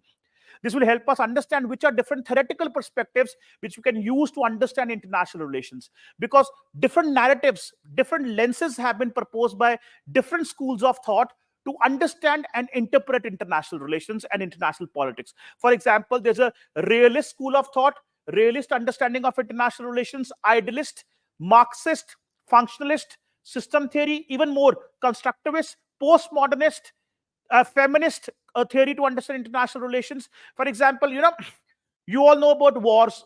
Right now also there's a war happening between Israel and Hamas, Russia and Ukraine. Who do you think are the worst sufferers in wars? Worst sufferers in wars are women and children. So when we try and understand international relations, we should also take into consideration the perspective of the women and children. This is called feminist perspective to understand international relations. Similarly, you have the Marxist perspective, idealist perspective, realist perspective. So different theories to understand international relations, very important. The moment you understand the theories, half your job is done. Now you know how to understand IR from different theoretical perspectives. And you can use all these theories, not just in the questions which are asked on theories specifically, but like I was telling you in the beginning of the workshop, in all other questions of IR also, we are going to use theories. When we analyze India, Russia, India, Pakistan, India, US, we will use Marxist interpretation of the relationship. Also, realist interpretation of India-Pakistan relationship, idealist interpretation of India-Pakistan relationship. So different theories are there. This is a very important chapter. The next chapter, again, the second most important chapter is key concepts in study of international relations. What are the most important concepts in IR? For example, national security, power, national interest, collective security, balance of power, nuclear deterrence, nuclear proliferation, globalization. These are all very important concepts in IR, in the study of IR, which we study in this particular chapter. Then also, students, as we know, and as I told you in the beginning of the workshop, international relations is not static. International relations is a dynamic. It's always evolving. So international politics over the years have evolved. It has evolved. It has not been static. So the way it has evolved, the evolution of international politics also is in the syllabus. We have to discuss that. How, we saw after the end of Second World War, there was rise of superpowers, USA and USSR, which led to this period called Cold War period. Okay, so what happened during the Cold War? This is in the syllabus. Detailed discussion of Cold War is required. And then Cold War ended because Soviet Union disintegrated, after which we saw emergence of America as the only superpower of the world. Therefore, period of US hegemony started. Hegemony means USA started dominating the entire world. It became the most, it attained supremacy in world politics. But now that US hegemony is also declining, it is also declining. New major power, new emerging powers are emerging. So world order over the years have changed. Earlier it was during Cold War bipolar, then became unipolar, now becoming a multipolar. American hegemony declining, China emerging as a major power, and now a new Cold War-like situation is emerging between US and China. This is this chapter. In this whole chapter, we discuss this. And we also discuss the role of non-aligned countries. India was a non-aligned state during Cold War period. Then also the next chapter is evolution of the international economic system. So when we talk about the evolution of international economic system, we're going to discuss Bretton Woods organizations. Which are Bretton Woods organizations? Bretton Woods organizations are IMF and World Bank. You may have heard about these bodies, IMF and World Bank. IMF and World Bank, these bodies were made, or these international organizations and institutions were made after the end of Second World War. And in order to create these institutions, world leaders, they had met at a resort town called Bretton Woods in New Hampshire in US. And that is where they had a conference. They signed the agreement in the resort town of Bretton Woods. Therefore, that agreement which was signed to develop IMF and World Bank is named Bretton Woods Agreement, after the town where they had signed the agreement. Therefore, IMF and World Bank are described as Bretton Woods organizations. So how IMF and World Bank, they have an impact on world economy. How nature of the world economy has been changing. How, for example, WTO has an impact on world economy. What is the role of WTO, IMF, World Bank for the developed states, for the developing states? All this we discuss in this chapter, evolution of the international economic system. Then, of course, there we're going to discussion on international organizations and regional organizations. The next couple of chapters are on UN, working of UN, what are problems of UN, what reforms are required in UN, the entire functioning of UN, analyzing UN's performance, and also regional organizations. There are many regions of the world where they have formed their own organizations, like European Union has formed, European countries have formed an organization which is known as European Union. South Asian countries have formed an organization which is known as a SAARC, South Asian Association of Regional Cooperation. Southeast Asian countries have formed an organization which is known as a ASEAN, Association of Southeast Asian nations. Similarly, North American countries, they have formed a free trade agreement regime called NAFTA, North America Free Trade Agreement. So all these are in our syllabus. These regional organizations also we are going to discuss. Then contemporary global concerns. Contemporary global concerns means today in world politics, there are certain global challenges which have emerged. Global concerns which has emerged. For example, terrorism. For example, democracy. For example, human rights problems, human rights violations, gender justice, spread of nuclear weapons, which is described as nuclear proliferation. Proliferation means spread. So these also are in our syllabus. So these are all the topics which are in section A of PSIR paper 2. And you can see a large part of section A is static. These are basically theories and concepts of IR. Once we are done with this, then we move on to section B, which is India and the world. So in this particular section, particularly, we're going to have discussion on how India is interacting with the world. What is India's relationship with the world? India and the world. So first of all, in the first chapter, we are going to discuss Indian foreign policy. How Indian foreign policy over the years have evolved. Changes from Nehru till Prime Minister Modi. And also which determinants and institutions are responsible for the making of Indian foreign policy. When I say determinants, determinant means factors. There are certain factors which are responsible for making of Indian foreign policy. Do you think history plays a role? Do you think culture plays a role? Do you think geography plays a role? Do you think leadership plays a role? These are called determinants of foreign policy. How Indian history, Indian geography, Indian culture plays a role in making of Indian foreign policy. Then also we'll discuss institutions of foreign policy making. Do you think Ministry of External Affairs is an important institution to develop India's foreign policy? Yes, of course. Do you think Prime Minister's Office PMO is an important institution to develop foreign policy? Yes, of course. Do you think NSA, National Security Advisor, do you think that institution plays an important role in making a foreign policy? Again, yes. Then also Parliament, role played by Parliament also, role played by media organizations, role played by think tanks, role played by universities in making of Indian foreign policy, role played by the National Security Council, which we have. So there are many institutions in our country which are actively involved in making foreign policy. That also we have to discuss. That is also in the first chapter, determinants and also institutions, and then how our foreign policy over the years have changed. Then also India's contribution to the NAM movement, non-aligned movement. India has been a non-aligned country during Cold War period. That is something which we have to discuss. Then also India and South Asia. That means India's relationship with its South Asian neighbors. India, Pakistan, India, Afghanistan, India, Maldives, Sri Lanka, Bangladesh, Nepal, Bhutan, how we have river disputes with them, river water disputes, border disputes with them, refugee problems with them. All of that we shall discuss. That is in this particular chapter. Also, India's Look East policy, which means India's relationship with the East, which is Southeast Asia. This Look East policy, Prime Minister Modi has now renamed as a Act East policy. That is something which is here we discuss in this particular chapter. Then India and the Global South. India has always been a champion of the Global South. Only a couple of days ago, it was in the newspapers, India has hosted the Voice of the Global South Summit. Prime Minister Modi addressed that. What is Global South? If you look at the world, majority of the rich countries of the world are located in the northern hemisphere. Therefore, that is described as Global North. Rich countries are described as Global North. And majority of the poor countries of the world are located in the southern hemisphere. Therefore, poor and developing countries of the world are described as Global South. So India has always supported Global South. India has always supported countries of Africa, poor countries of the world. We've always championed their causes.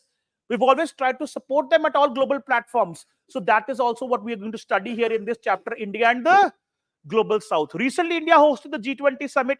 During our hosting of the G20 summit, African Union was made part of a G20. This happened under India's leadership. So India has always supported Global South. How India is supporting Global South in climate change negotiations, in WTO negotiations, in environmental negotiations, that is something which we shall discuss here. Then also India and the global centers of power. Major powers of the world, US, Japan, Russia, China. What is our relationship with these countries? That is something which we discuss in this particular chapter. Then what is India's contribution in the working of a United Nations? As you know, India has contributed maximum number of troops to the UN peacekeeping operations, which is an established fact. So how India has been contributing towards the UN system? How India right now is dissatisfied with the UN and wants UN to undergo reforms, changes. India wants to become a permanent member of the UN Security Council. Why is it not happening? What are the challenges? All of that we discuss in this particular chapter. Then India is a nuclear weapon state. We have nuclear weapons. There are only 9 countries in the world which have nuclear weapons. India is one of them. So therefore, we must also have a discussion on India's nuclear policy. India and the nuclear question. What is our nuclear policy? What is our stand on the use of nuclear weapons? What is our stand on nuclear disarmament, nuclear proliferation? That is what we study in this particular chapter. And then finally, the last chapter we have in this, we discuss recent developments in Indian foreign policy. Because a lot of changes have been happening in Indian foreign policy. Our position on Afghanistan has been changing over the years. Our relationship with the West Asian countries, India and West Asia. Our Israel policy has changed. Earlier, we used to be more supportive of Palestine. Now we're developing closeness with Israel as well. Our American policy has changed. So all that we shall discuss in this chapter. And also, what is India's vision for the new world order, post-pandemic world order? What is India's vision for that? So this is your syllabus. This is the syllabus of PSIR paper 2, which we shall discuss in our PSIR paper 2 classes.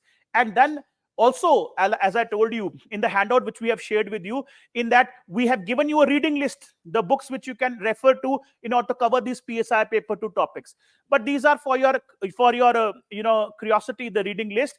But our students, they are not recommended to read any of these books because they are given already prepared, researched study material. Class notes are given to them, and these notes would be more than sufficient. Whatever is there in these books, that has been researched, and a concise material in the form of notes have been prepared for you.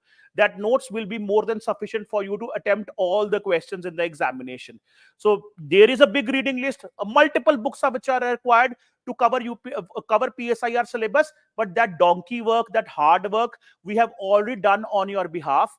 All proper notes have been prepared from all the multiple resource materials, multiple books, and those notes will be given to you in the classes like we have given to you today, which will be one-stop solution for you for the PSIR paper. Now that we've discussed the syllabus, now briefly I would also like to discuss a topic with you, like Sushant sir had a discussion with you. So I have circulated this this handout with you on India's soft power, the concept of soft power, not India's soft power, but concept of soft power. You all may have got a handout on that. You have a handout, this concept of soft power. So this is part of the syllabus.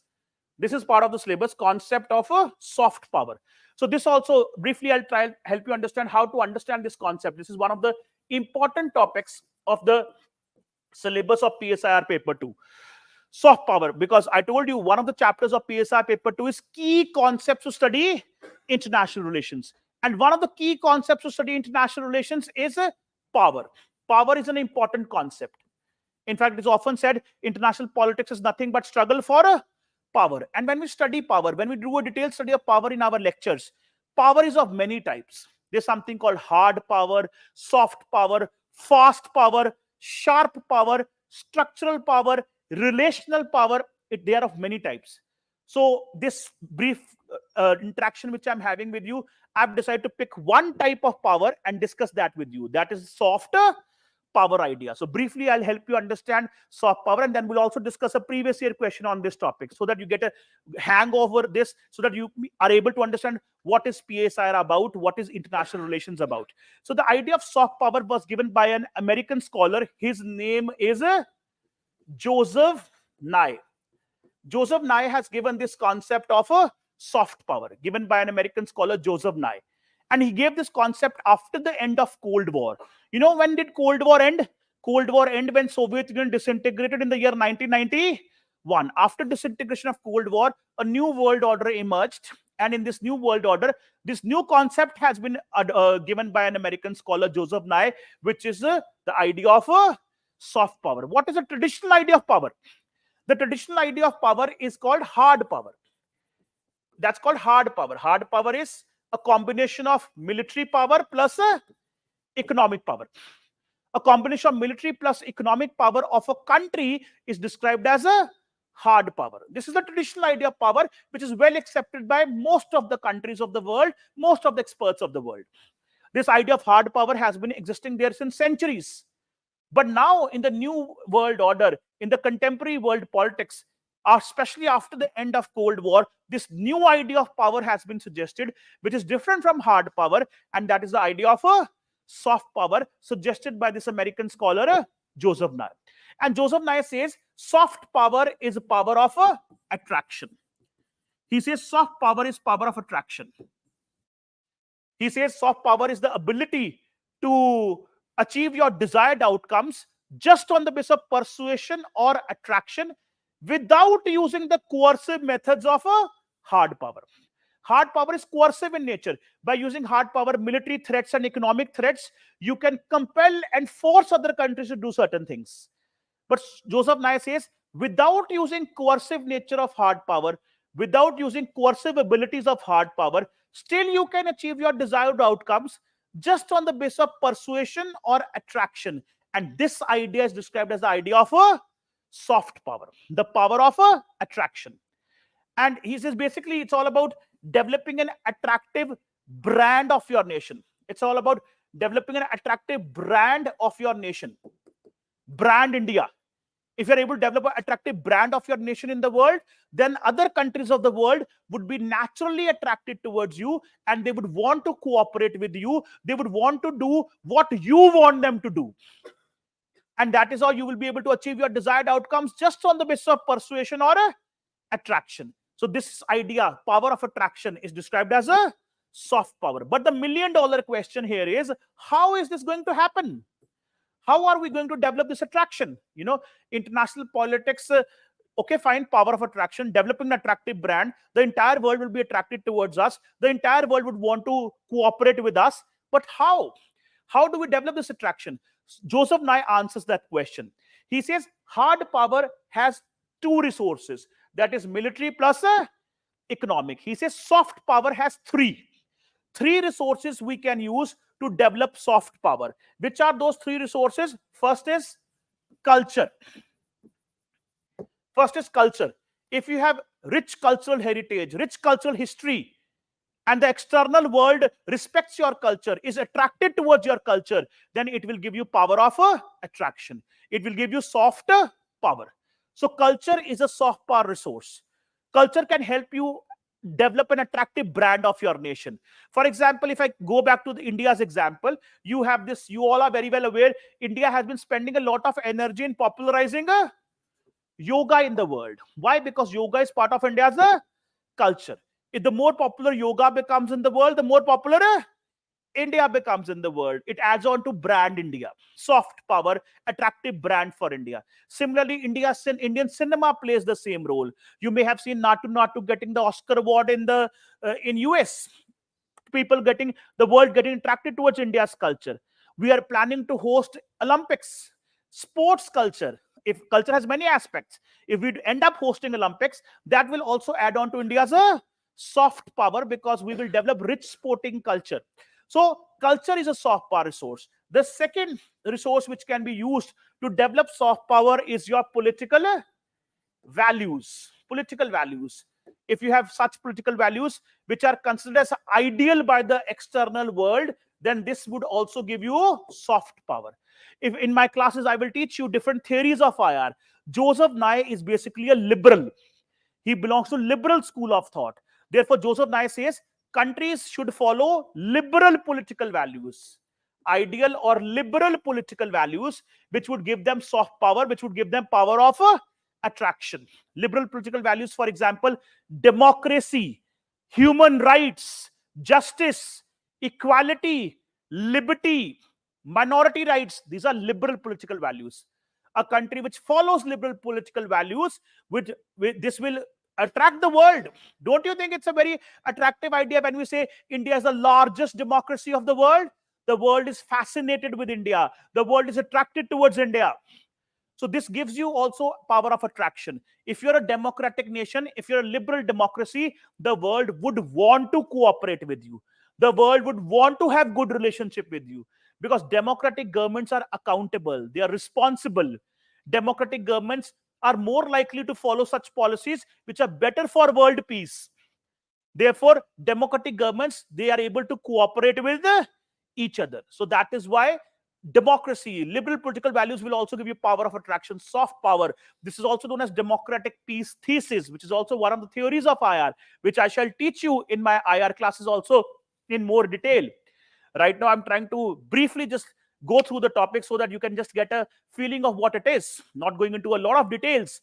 But there's another theory called democratic peace thesis given by a scholar called Michael Doyle, which says that two democratic governments, if they are two democratic governments, they would not have a war with each other, because democratic governments are accountable and responsible, and this will make the world more peaceful. Then the third resource is foreign policies. Foreign policies. What kind of foreign policies? Again, those foreign policies which are good for the world peace, good for world stability. So what kind of foreign policies? Foreign policies which are based on cooperation.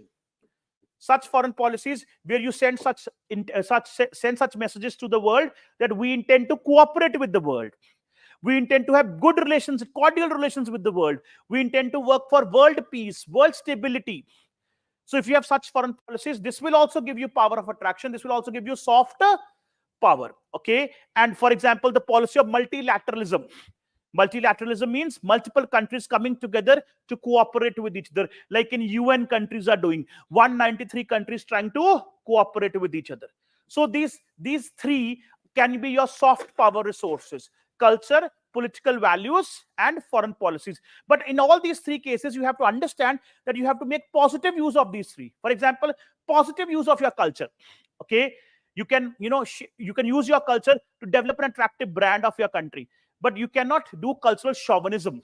For example, you cannot tell the world, my culture is superior to your culture, and you start forcing your culture on others. This is what Adolf Hitler had done in Germany, which had led to Jew Holocaust. So not that negative use of culture, but a positive use of culture. Also, political values follow liberal political values.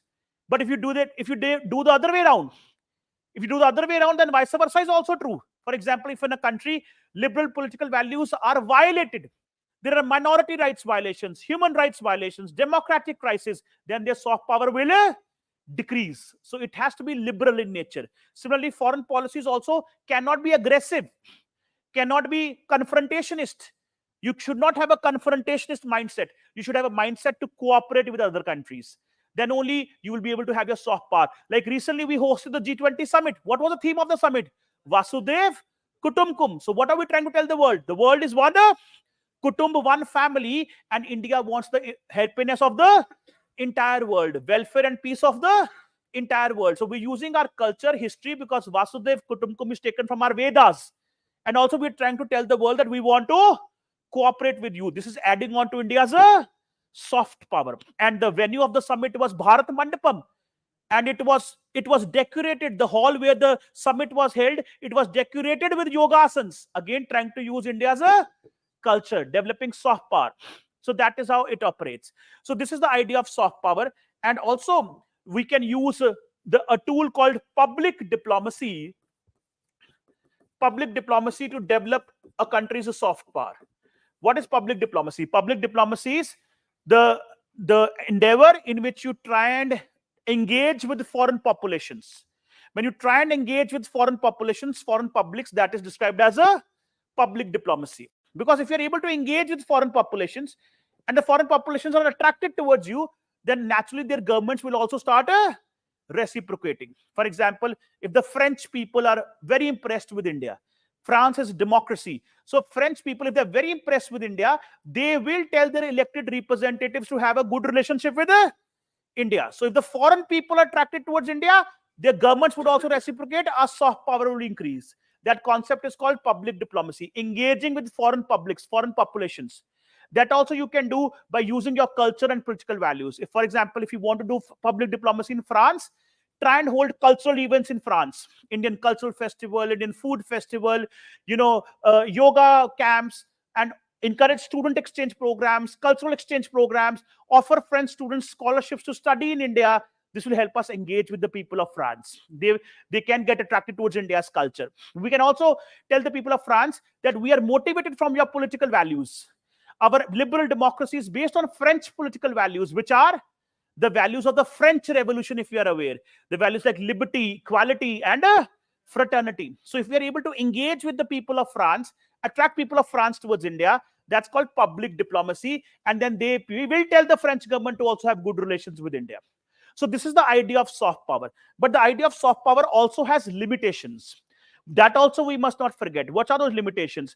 Whatever strengths we see in hard power, those strengths are not available in a soft power. The biggest strength of hard power is that hard power is tangible. Hard power is tangible. Tangible means something which is quantifiable, something which you can measure, something which has material existence. So hard power is tangible. You can count the number of bombs, guns, weapons you have, the GDP of the country, foreign exchange reserves of the country. So it is tangible. That's its biggest strength. Because it is tangible, therefore hard power is under the strict control of the state.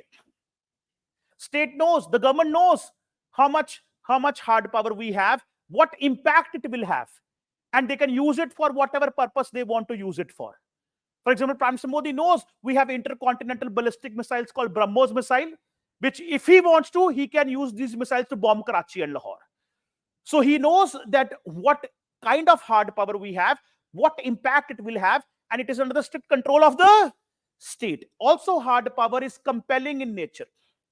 Compelling means that by use of hard power, we can force other countries to change their behavior, compel other countries to cooperate with India. It will also have an immediate impact. These are strengths of hard power.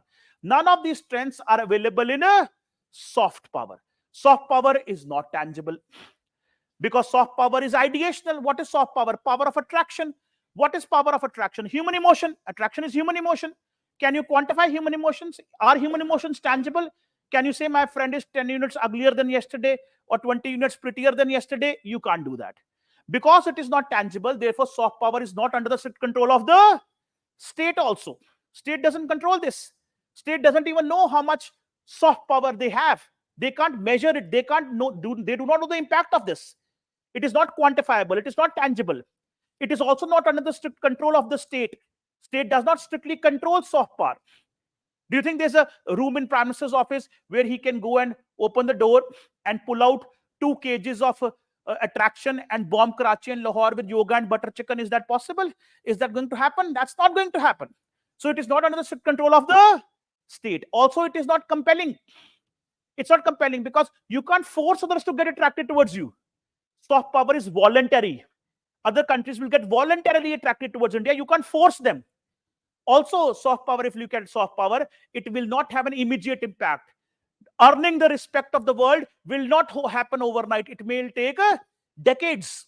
So whatever strengths of hard power are there, all these strengths are not available in a soft power. Therefore, it is suggested, there are different theories in international politics. Soft power basically is a liberal idea, which is supported by the liberal theory of IR, which we shall discuss in our classes, what is the liberal theory. But there's another theory, which is the realist theory. And the realist theory, which gives more importance to reality of international politics, and the reality of international politics is struggle for power. They don't appreciate the idea of soft power. They say soft power, the realists, they disagree. They say soft power idea is not sufficient to safeguard the national security of a state. And they give more importance to hard power. More importance to hard power. There's nothing wrong in developing soft power. It's a harmless exercise. All you have to do is develop an attractive brand of your nation in the world. But while developing soft power, this should not happen that while developing soft power, you start ignoring your hard power. Soft power should not be developed at the cost of ignoring your hard power. That is something which you have to understand. So Joseph Nye also have understood this, and Joseph Nye therefore has accepted this criticism, and Joseph Nye says that yes, you are right. We should develop a good mix of soft plus hard power, which is being described as a smart power. In India's case, you see, for example, we can use soft power to develop good relations with Sri Lanka. Why? Because we can tell Sri Lanka, majority of the people in Sri Lanka, they follow Buddhism, and India is the birthland of Buddhism. We can use our Buddhist culture, Buddhist history to develop good relations with Sri Lanka. The same we can do with Bhutan also. Same we can do with Southeast Asian countries also. But do you think we can do the same with Pakistan and China?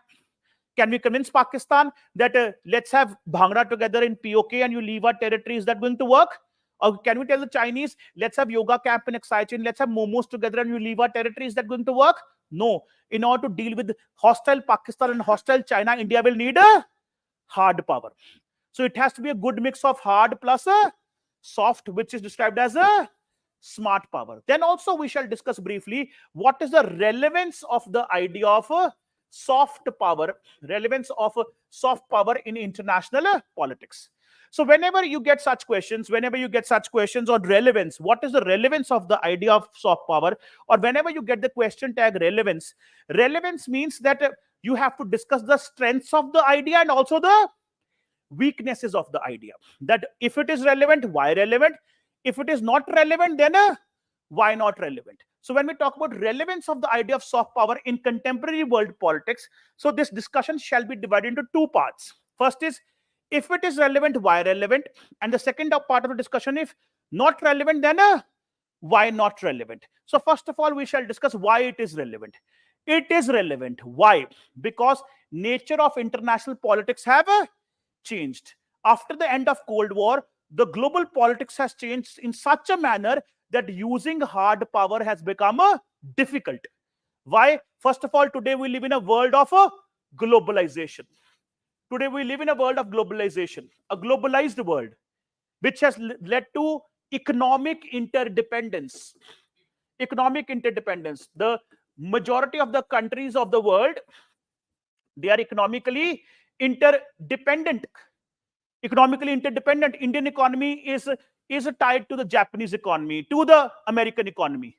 Globalization. Have you not seen in the newspapers? You may have read, if the American stock market crashes next day, Indian stock market also crashes. If Japanese stock market crashes next day, Indian stock markets also crashes. If there's an economic crisis in China, it has a bad impact on Indian economy also. So because of globalization, today we live in a world of economic interdependence.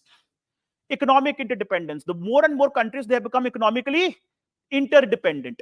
And also because of globalization, we have seen growth of non-state actors. Which are these non-state actors? Like multinational corporations, like NGOs. I'm talking about global NGOs, not local NGOs. Global NGOs which are operating in multiple countries, like you have Greenpeace, Amnesty International, Red Cross. Also transnational terrorist networks, Al-Qaeda, Islamic State, Jaish-e-Mohammed, Lashkar-e-Taiba. So globalization has led to plurality of actors. Earlier, there used to be only state actor. Only IR was all about study of relation between the states.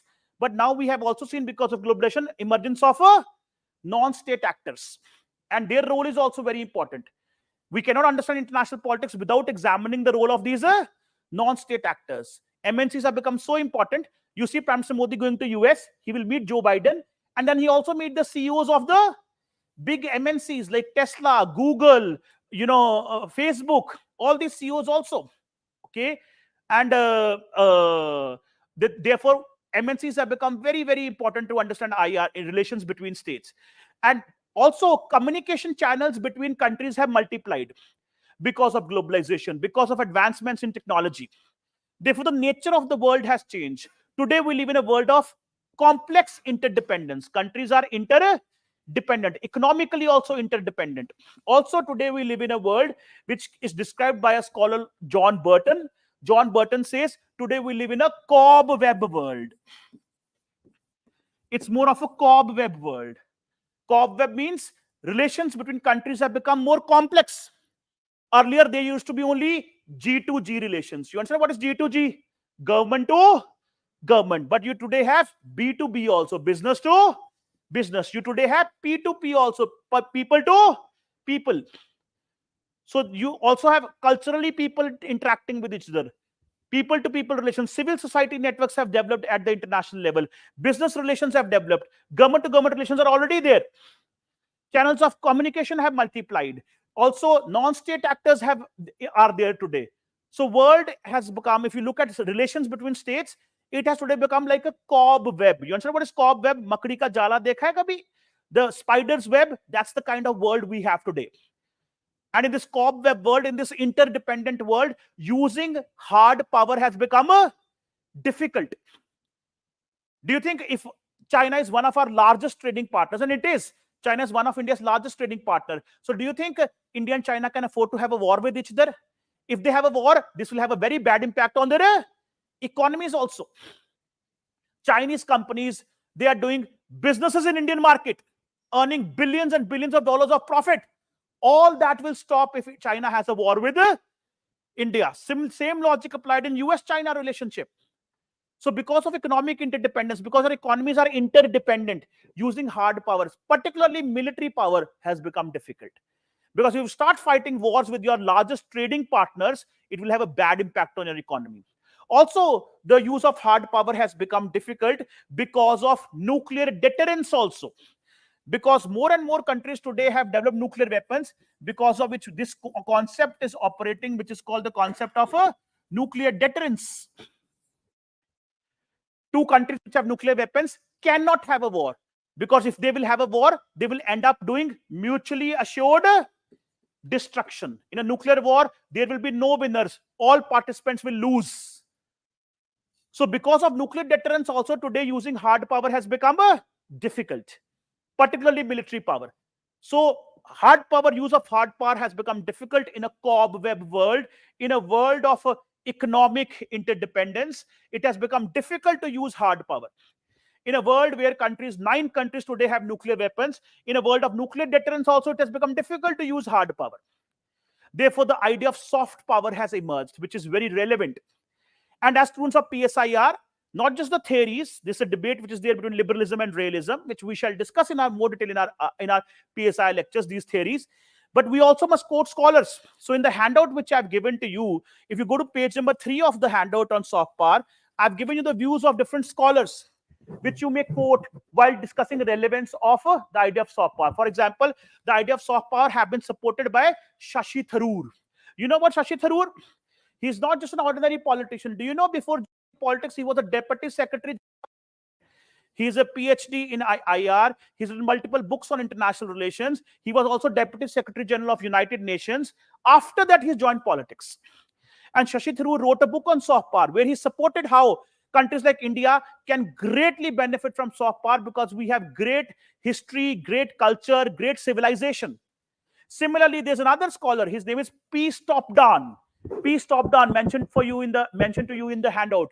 Peace Topdan also says that countries like India, if you look at India, he says that India may not be able to match up to hard power of China. In terms of hard power, China is exponentially more powerful than India.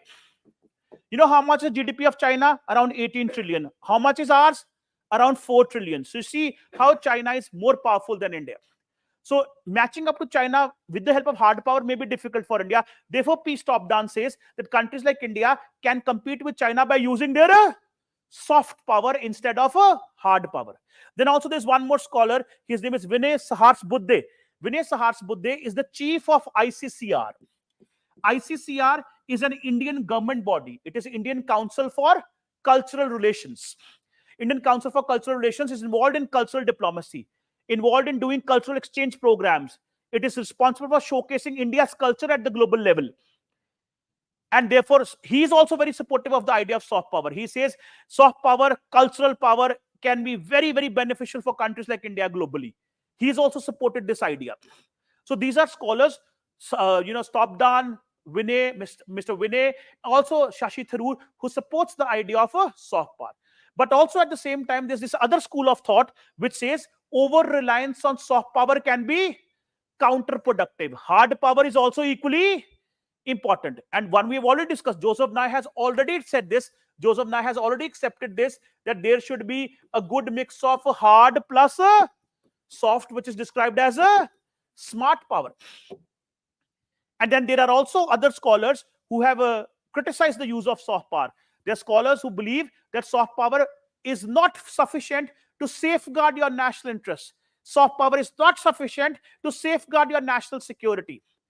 And who are these scholars? I've listed for you on page number 4 of your handout. Happy Mohan Jacob. Have you read articles of Happy Mohan Jacob in the Hindu newspaper? Happy Mohan Jacob, Professor Happy Mohan Jacob, he says that soft power is not going to be helpful to achieve your national security. He says we would do ourselves good to remember that the pursuit of national interest is very complex affair, and the values of soft power should coexist with the pursuit of a hard power. Happy Mohan Jacob is also of the view that if you are trying to pursue soft power, you should also pursue hard power. They should coexist. Then only you'll be able to fulfill your national interests. Another scholar, you may have read the articles of this scholar also in a Hindu newspaper. His name is Chinmay Gare Khan. Chinmay Gare Khan is a retired IFS officer. He was a senior diplomat of the government of India. After retirement, he has been writing on Indian foreign policy. And he's also of the view that soft power is not relevant, he says. He says, we have this bad habit of we really like if the world praises us. And world has been trying to praise India, and we are getting into a bubble that India is a great nation because the world has been praising India, world has been appreciating India. And we say that India's soft power is increasing. But he says ultimately what matters? Ultimately soft power doesn't matter. Actually, your hard power matters, whether you are powerful or not. And he says you have to understand this. Why are Western countries willing to praise India? Why are Western countries so appreciative of India and India's culture? Because they want to appease India, they want to have good relations with India so that they can sell their weapons to India. They see India as a very big market for weapons. India is the biggest importer of weapons in the world. And we should see through this. That's what they're trying to do. And we should not get carried away by this, that, the world is appreciating us, we are a great nation. He said we will become a great nation if we focus on our hard power capabilities. We will be a great nation that day when we are not the biggest importer of weapons, we become the biggest exporter of weapons. Then also Suhasini Heather also, who writes very frequently in the Hindu newspaper, she also has said that the appeal of soft power is fading. She says that today the world politics, today world politics is such that the countries, more and more countries and leaders around the world, they are becoming more and more aggressive. Aggressive foreign policies are being followed. We are today returning to the period of might is a right. You see how, more and more countries are becoming aggressive. China is trying to grab territories of its neighboring countries. Russia and Ukraine are today fighting a war. Israel and Hamas are fighting a war. Israel and Iran are on verge of fighting a war. So she says militaristic mindset, confrontationist mindset is on the rise. And in such scenario, hard power will become more important as compared to soft power. So these are all the scholars who would say that it is losing relevance, that soft power is losing relevance. So you have set of scholars who support this idea of soft power. Then you have set of scholars who would argue about the losing relevance of a soft power. So that is how you discuss, and that is how you analyze the relevance of a soft power, the relevance of soft power. Now that we've discussed this, let's now have a discussion on one of the previous year questions. So UPSC asked a question on soft power in the PSIR paper. And what was the question? What, according to Joseph Nye, are the major sources of a country's soft power? Discuss its relevance in contemporary world politics. This question was asked in 2018. It was for 10 marks. You have to write only 150 words. There are two portions of the question. First, you have to write what are the sources of soft power as defined by Joseph Nye. Second part of the question, you have to discuss its relevance. Okay, so as Sushant sir was also telling you, there always have to be a structure of your answer, an introduction, a body of the answer, and the conclusion. So you have to identify the keywords in the question. And that's also what we will teach you in our classes, how to identify keywords and question tags in the question, which will help you understand what approach you have to take in your answer, how to adhere to the requirement of the question. One big problem students have is that they rarely understand the requirement of the question. So here it is very clear.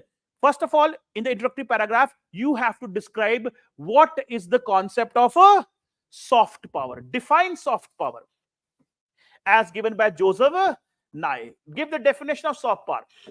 Power of attraction. How is it different from a hard power? That should be your introductory paragraph. Also highlight which theory supports soft power. The liberal theory supports soft power, which I know we haven't discussed that today, but in our classes, we are going to have discussion on that, more elaborate discussion. That's your introductory paragraph. Then the body of the answer, you have to make two subheadings, two segments. In first segment, you write down about the sources. And you already know what are the sources: culture, political values, and foreign policies. Give examples also to enrich your answer. The second segment of the answer, you highlight about the relevance. The question tag here is a relevance. What is the relevance of this idea? Is this idea still relevant in contemporary world politics? There are two schools of thought. One says it is relevant, the other says it is not.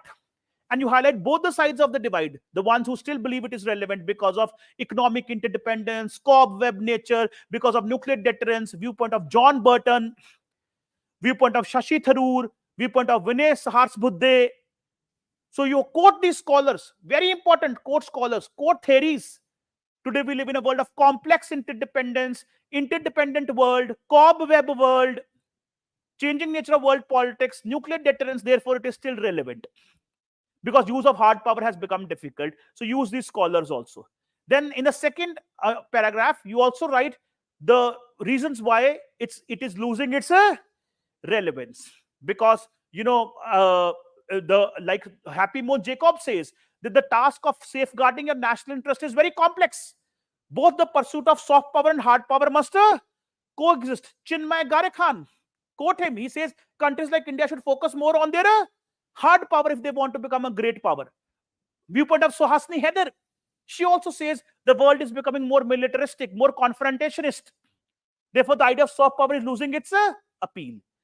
So both sides of the divide you highlight. Whenever you get the question tag relevance, that means you have to discuss the strength of the idea and also the weakness of that particular idea. And then in the concluding paragraph, what are you going to do? In the concluding paragraph, whenever you get a question on soft power, in the concluding paragraph, you end with the idea of a smart power. Smart power. Your conclusion should be forward-looking. You should show a way for you should show a way forward. What to do with this concept in the coming times. So the concluding paragraph, the apt conclusion could be smart power. That with the changing nature of world politics, pursuit of hard power is also equally important. Soft power idea has its limitations. We discuss it is not tangible. It is not under the strict control of the state. So hard power is equally important. Over-reliance on soft power can be counterproductive. And then quote Joseph Nye again. He himself says there should be a good mix of soft plus a hard, which is described as a smart power. So that is how you attempt questions. And I'm sure many of you may have attended my GS lectures. And in the GS lecture also, in the GS student, to the GS students also, I teach soft power. But I only tell them what is the idea of a soft power and smart power. That is all. We don't go to, but when you do the same idea in PSIR class, we will use the views of the experts. We will use theories. How soft power is a liberal idea, which is contradicted by the realist theory of IR. Realism versus liberalism. The views of different scholars. How the world politics is changing. What changes are happening in world politics in which soft power has become more relevant. So in GS, we do a more superficial study of concepts. But in optional, we go into more detail. We go into the theories of IR. We go into the basic concepts. We go into the views of the experts. That is how it becomes different from the GS paper. So that is how you can attempt this. So this was just a brief discussion with you on one of the topics of PSIR paper 2. Were you able to understand this, all of you? Clear to all of you? So now that we've done this, we've discussed both topics of PSR paper 1 and paper 2. So now we would like to open the floor for Q&A sessions. Do you have any questions to ask? Anything you'd like to ask about the PSIR optional paper, which we have discussed with you? Online students, if you also have any doubts, you may also go ahead with your doubts and queries. Now, before we take up your doubts, I would like to emphasize on one thing also, that our association with our students, it doesn't end with the end of the course. You still remain in touch with her, and those who will be writing mains examination next year. So you may contact us, and we will be providing you updated notes on certain current topics, so that you can incorporate those views, those topics helps in your examination. So we are always there for our students, and as I know, our mentorship, as Iqbal sir pointed out, is to help you even beyond the classes. If you are having any difficulty, we are ready to help you in that. Okay. So the floor is open for questions. Any doubt, anything which is bothering you, please let us know, and we will try to address those doubts. Yes. No prerequisite. The point is your interest and your willingness to work hard. Rest we will take care of it. And just be confident that you are in safe hands. Answer writing classes, Kunjal is asking how would they be conducted for the online students. For the online students, we would have this portal. On the portal, you can upload your answers. You can upload your answer scripts, and they will be evaluated digitally, and digital feedback would be given to you. So that facility would be available for the online students. There is not going to be any difference between the offline and online classes. The same offline class would be live streamed to the online students as well. But students, I have just one piece of advice for you, that online is as good as offline. The same offline class is live streamed online to students. But in online, there's only one difference. In online, you have to inculcate self-discipline. Self-discipline, okay? You all are sitting here since last 2.5 hours. A lot of you may be wanting to leave. A lot of you may be sick and tired of this workshop, but you want to leave, but you're not able to. Why? Because a teacher is standing in front of you. And you have some amount of, this fear, or I would not say fear, but some hesitation, ke yaar, acha nahi lagta. I should sit here, okay? And that there's some class discipline which is making you sit in the classroom even if you do not want to. Even though बहुत सारे ढीठ हैं जो चले गए हैं, वो अलग बात है. But still, all of you which are sitting here till now, you have that, class discipline makes you sit here, makes you attend the class, and therefore benefit from the class. Now, this class discipline is not there in the online mode. In the online mode, this is not there. In the online mode, you have to inculcate your self-discipline. There we are not there. You also may not switch on your camera, and you may be probably lying down on your bed and attending the class. So you have to be attentive 2.5 hours, concentrate 2.5 hours, and then only you will benefit. Majority of the students, what would they do? They would later watch recorded videos, playing at 2x, 3x speed, lying on the bed. That's not going to serve any purpose. This is just procrastination raised to power n. Okay, you are just doing formality. You are doing a disservice to yourself. There's no harm attending online. Join online, but attend live lectures. Attend online live lectures.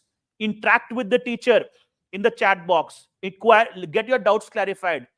Don't make an online mode just a mode of extending your procrastination problem.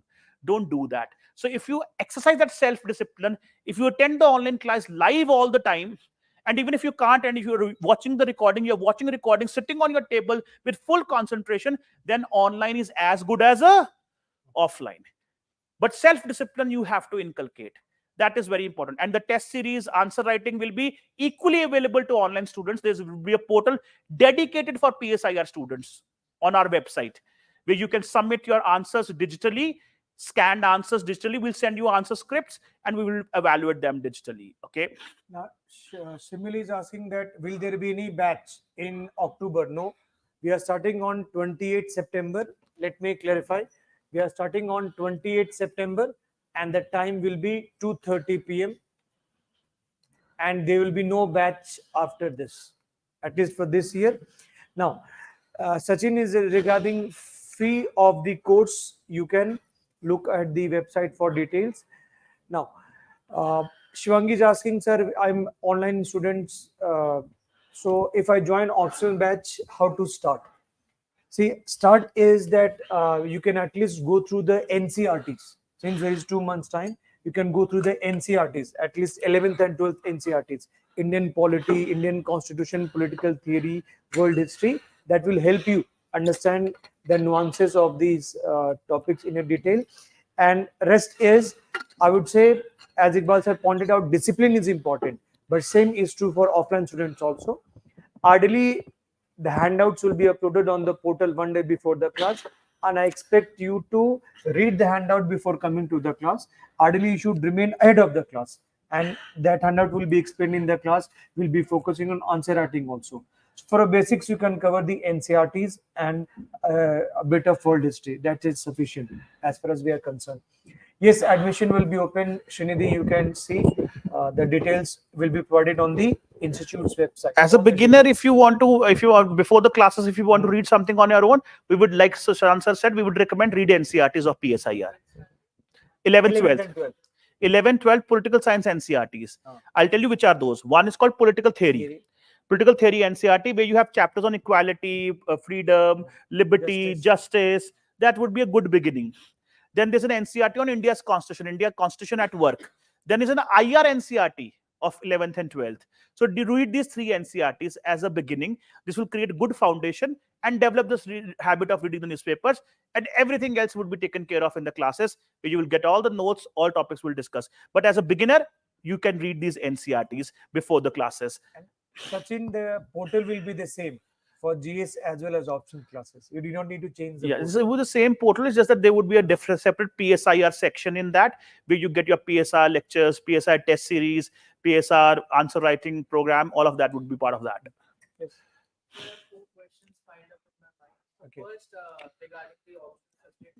Sir, I'm an engineer by profession. Sir, I just completed my graduation in 24. Okay. Sir, when I was brainstorming regarding the optional subject, sir, as my preference was to opt for engineering subjects, mathematics, physics, and my major mechanical engineering, which I did. Sir, but due to I was not able to find proficient and expertise teacher in this area. So I have a keen interest in international relations and a slim one in polity one. So, sir, will this be beneficial for me? Like, now, will I be able to do this? Now, answer to your first question is, okay, as I told you in the very beginning, what matters usually is your interest. And you said you have great interest in IR and slim interest in political science. So we will like to enhance both so that it becomes equally good. And I told you, if you see the background of the candidates, those with engineering, science and mathematics background, especially non-humanities, they have been performing exceptionally well in PSIR. So you rest be assured that that won't be a matter. And as you correctly pointed out, quality teaching and quality guidance is important. We are here to provide you that. Academic background should not be a problem. Yeah. Students from all sorts of background have been doing very well in the PSIR paper, because the way the classes are conducted, we start from the zero level and we will take you to the highest level and will gradually help you understand all the concepts. Answer writing is part of it, so that's not a problem. In fact, even though my humanities friends would not like me for saying this, but the students from non-humanities backgrounds have been doing better in PSIR as compared to the humanities background. Why? It's not that humanities students are not good. Humanities students, at times they have a problem of overconfidence, okay, because they believe that they have done political science in the graduation somewhere, so they know more. So that, you know that story of kya wo kahani hai, खरगोश वाली कछुए वाली है ना, you know that story of tortoise and the rabbit, okay, वो hare and the tortoise, and the hare is overconfident, वो सो जाता है, and the tortoise, slow and steady wins the race. That's what is happening. The engineering students, non-humanities students, they strictly adhere to the advice given by the teachers. It's like a blank slate. They just believe what teachers are saying and they do that and they succeed. And the students which have a humanities background, at times they have this skeptical mind that no, ये तो हमने college में भी पढ़ा था, कुछ इससे भी बड़ा बताओ कुछ. जब सिलेबस ही कॉलेज लेवल का तो बड़ा क्यों बताएं? The syllabus for UPSC is up till graduation honors. And so why? Thing, so as Iqbal says, yeah, I would like to add that we are here to help you clear the examination, not to make you scholars. Yes, that's the problem. That is fundamental thing. This is what you have to understand. You don't have to become scholarly experts here. Your objective is to clear the exam. If you want to become a scholarly expert in IR, so then go join masters in IR. Do a PhD in IR. Or do 10 months. Course. Yeah, or do a 10 months course, okay? So you have to understand that you have to clear the exam here. So humanities students, my humanities friends, I have a request that there's no need to get overconfident. Whatever you did in your colleges is very different from what is the requirement of a UPSC, okay? In colleges, you would write anything in your semester exams. Nobody reads them also.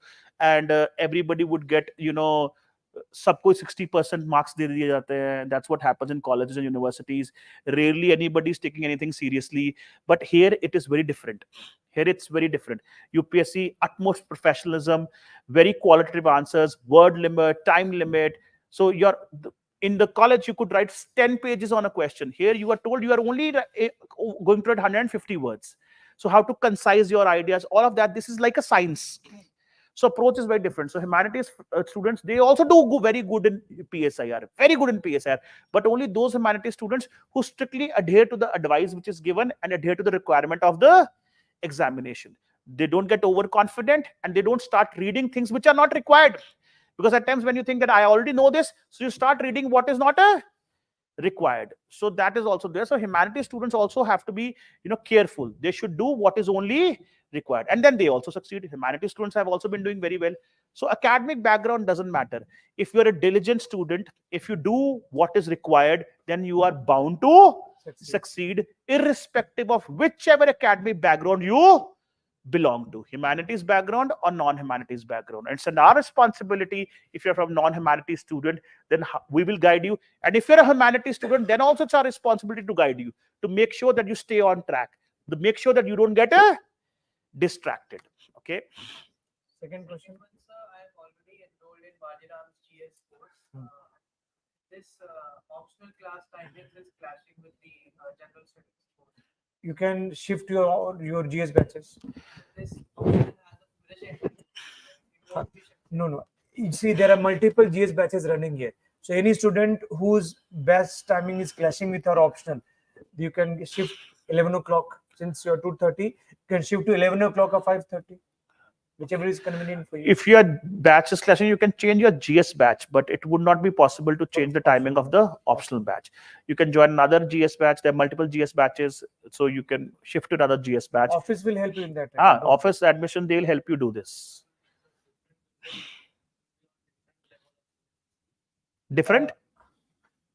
Different batches have covered different courses. But then they will help you identify a batch which probably has done the same level of syllabus as you have done. See, multiple batches start on the same day, on the Yes, same month. on the same month. So you can join that. Like there were batches which had started in February, then the batches started together in April, April, then June, May, then June. July. So they will shift you to a batch which has covered the same amount of syllabus which your batch has done. Keeping in Okay. mind the Oh, yeah, compatibility of the classes. of Don't worry course. about that.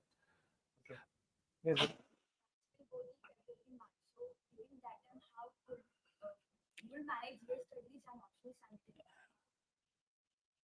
See, it depends on two things. First is you have to keep in mind that to clear UPSC, what we require is 1 year intensive preparation.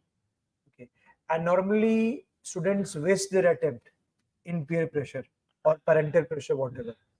The criteria for you to appear in prelims should be that your main syllabus thoroughly covered, not one time, multiple time revision with proper answer writing practice. If it is there, by the time you appear in prelims, you should be pretty confident. And as Iqbal sir correctly pointed out, the time gap between prelims and mains is decreasing. So point is that I will say that if you started doing GS, your GS will be over by suppose March, April next year. Optional will be over also. So I discourage students from taking prelims attempt at that time. It's better to wait and prepare for the next year attempt. Clearing prelims is not important. What is more, the real fight is in mains. And keep in mind, in mains, you have to compete with those who are already selected. They are writing to improve their ranks. In mains, you have to compete with those candidates who have appeared in interview once or twice, written mains multiple times. So how are you going to distinguish yourself? So there is no scope of appearing for the exam in 2025.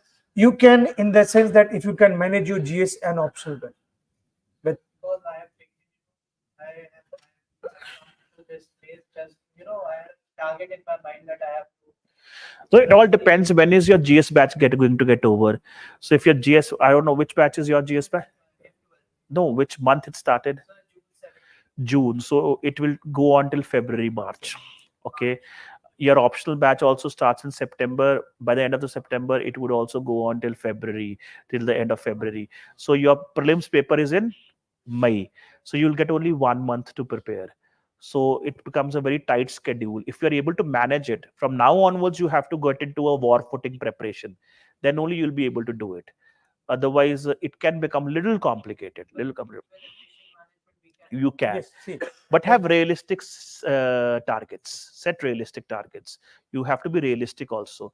You have to do self-study, efficient management, prepare for mains also, prepare for prelims as well. Realistic target setting should be done. Yes. Jagdish is asking who are the faculties. I will be teaching Yahi, paper 1. this Iqbal sir will faculties. be teaching paper 2. हाँ, And Anjali, if you are going to attempt in 2026, it's right time we join this batch. if we as were far not the as optional is faculties, concerned. why would we be having this workshop with you for last 3 hours? So we Okay. both are the faculties. Okay. Yes. In this particular student, they have given the entire GS to excluding some documents and social studies. So is it enough if you attend only those classes of GS and the rest you can depend on PSIR classes? I will say no. See, point is that approach is GS is different and optional is different. Optional, as Iqbal sir also pointed out, in GS you read superficially. Optional you read in bit deep. But point is that by the time we start our Indian government and politics, or suppose Iqbal sir starts Indian foreign policy, if you have already covered those topics in your GS, that will help you understand in a better way. So take it GS classes as supplementary. Okay, do not skip those classes. No, Jagdish, there are only 2 faculties. We both are the faculties. There's no other faculty for political science. Now, how to make notes from newspaper for PSIR?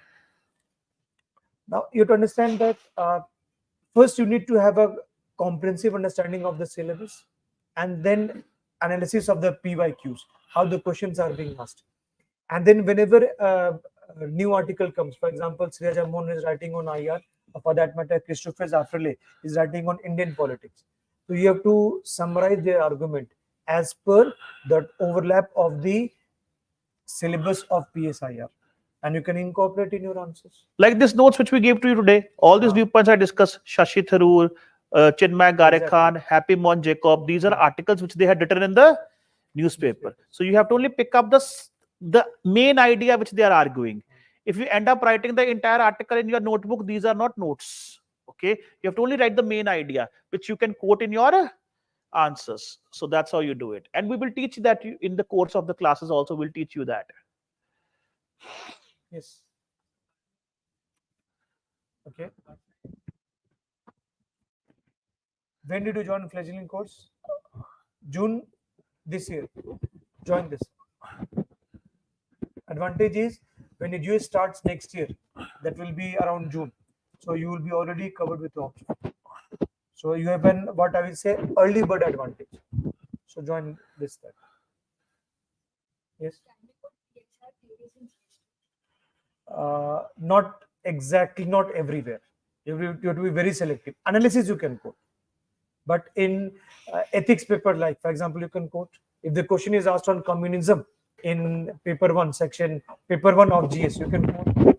So selectively you can do it, but analysis part you can always.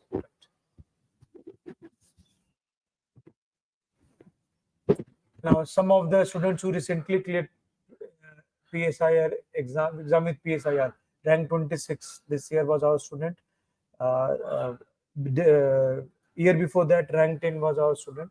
You can check that. We don't want to discuss, we don't like to discuss this, but Sachin is saying, sir, tell us who all students who got selected. So that's why he is pointing out. So rank 10 last year, rank 26 this year. They have been our classroom students, not test series, but the classroom students studied from here. Before that, you have Mr. Akash Nayak. We also had that. This 651 and this. Yes, 651 rank. Multiple students have got And selected. that was from engineering background. Yes, from engineering background. And Akash was from mathematics background. Akash was from mathematics, yes. When do you have now, Gautam? You have to understand that while teaching the class, you have to take down the running notes and combine class notes with whatever handout you are being given. That will be sufficient for the purpose of your examination. And that is what you are here, and that's why we are here for. Help you clear this examination. That's it. You do not have to read the Constitution fully. Constitution is a bulky document. Is India's Constitution the lengthiest constitution in the world? Yes. So only keeping, that's why I emphasize on syllabus part. Whatever is important, that will be discussing in the syllabus. So syllabus and analysis of PYQs, that should be your guide. Whether you are joining your classes here or not, whether you join our program here or not, irrespective of wherever you study, I'll give you friendly advice. Answers to all your queries, how to prepare for civil services, is only two guiding lights: syllabus and previous year questions. Keep these two in front of you, and you will know what to do and what not to do, what to read and what not to read. Whether you join the classes here or not, irrespective of that, I will tell you. But always don't talk to anyone, don't listen to anyone, don't keep on asking people what should I do. Just read previous year questions and read the syllabus. These are the two guiding lights. They will automatically tell you where should I focus and where should I not focus. That should be your approach always. Okay. And also, whether you join or not, we are always here to help you. You can come to our institute, meet us, talk to us. We'll help you. We'll be happy to guide you. So I think there are no more doubts. Offline students, any more queries you have? Yes. Soft power? That would, yes, go ahead. Hmm. No, neocolonialism, beta, is economic exploitation, which is being done through mechanisms of globalization. We cannot say that. Yes, cultural imperialism would be something which may have some link where you're trying to impose your culture on the others, but that is also not a positive use of culture, but a negative use of culture. Neocolonialism, neo-imperialism, this is economic exploitation of the poor countries, which is being done through the mechanisms of globalization. So it would be directly related to soft power. Okay. Down. Yes. Yes. Okay. Which book is for mains good for GS and optional subject? Now, as far as which section you are asking, for optional subject, we have given the list of the books, but whatever notes you will be getting, that will be culled from those standard books also. So you can rely on that material. The point is to make your task easier.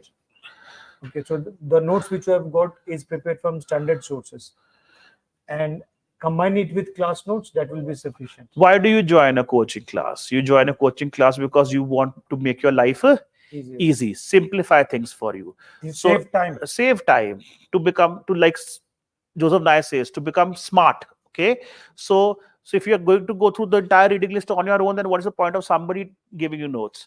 So the notes which we're going to give you, we're going to make your life easy. These notes are prepared from all the books, and it is a summary of basically all the books. So notes would be more than sufficient for you to qualify the examination, and nothing else would be required. Which book is good for GS2? And GS2, you have got Yellow Book of IR, Yellow Book of Vajiram and Ravi. Rely on that along with class notes. That's what I would GS2 is very diverse. You have IR topics, you have polity topics. In that, in the GS classes, we let you know what to do and what not to do. Yellow books are good source. Any more questions? Any more questions? Clear to all of you? Okay. So thank you so Thank much. you for your Thank you. patience. Okay. Thank you, everybody. Thank you for your patience. I hope you can now make a reasoned choice on your optional paper. So all the best. God bless all of you. And wish you all the best. Thank you. All the best. Thank you, online students. Thank you. Thanks.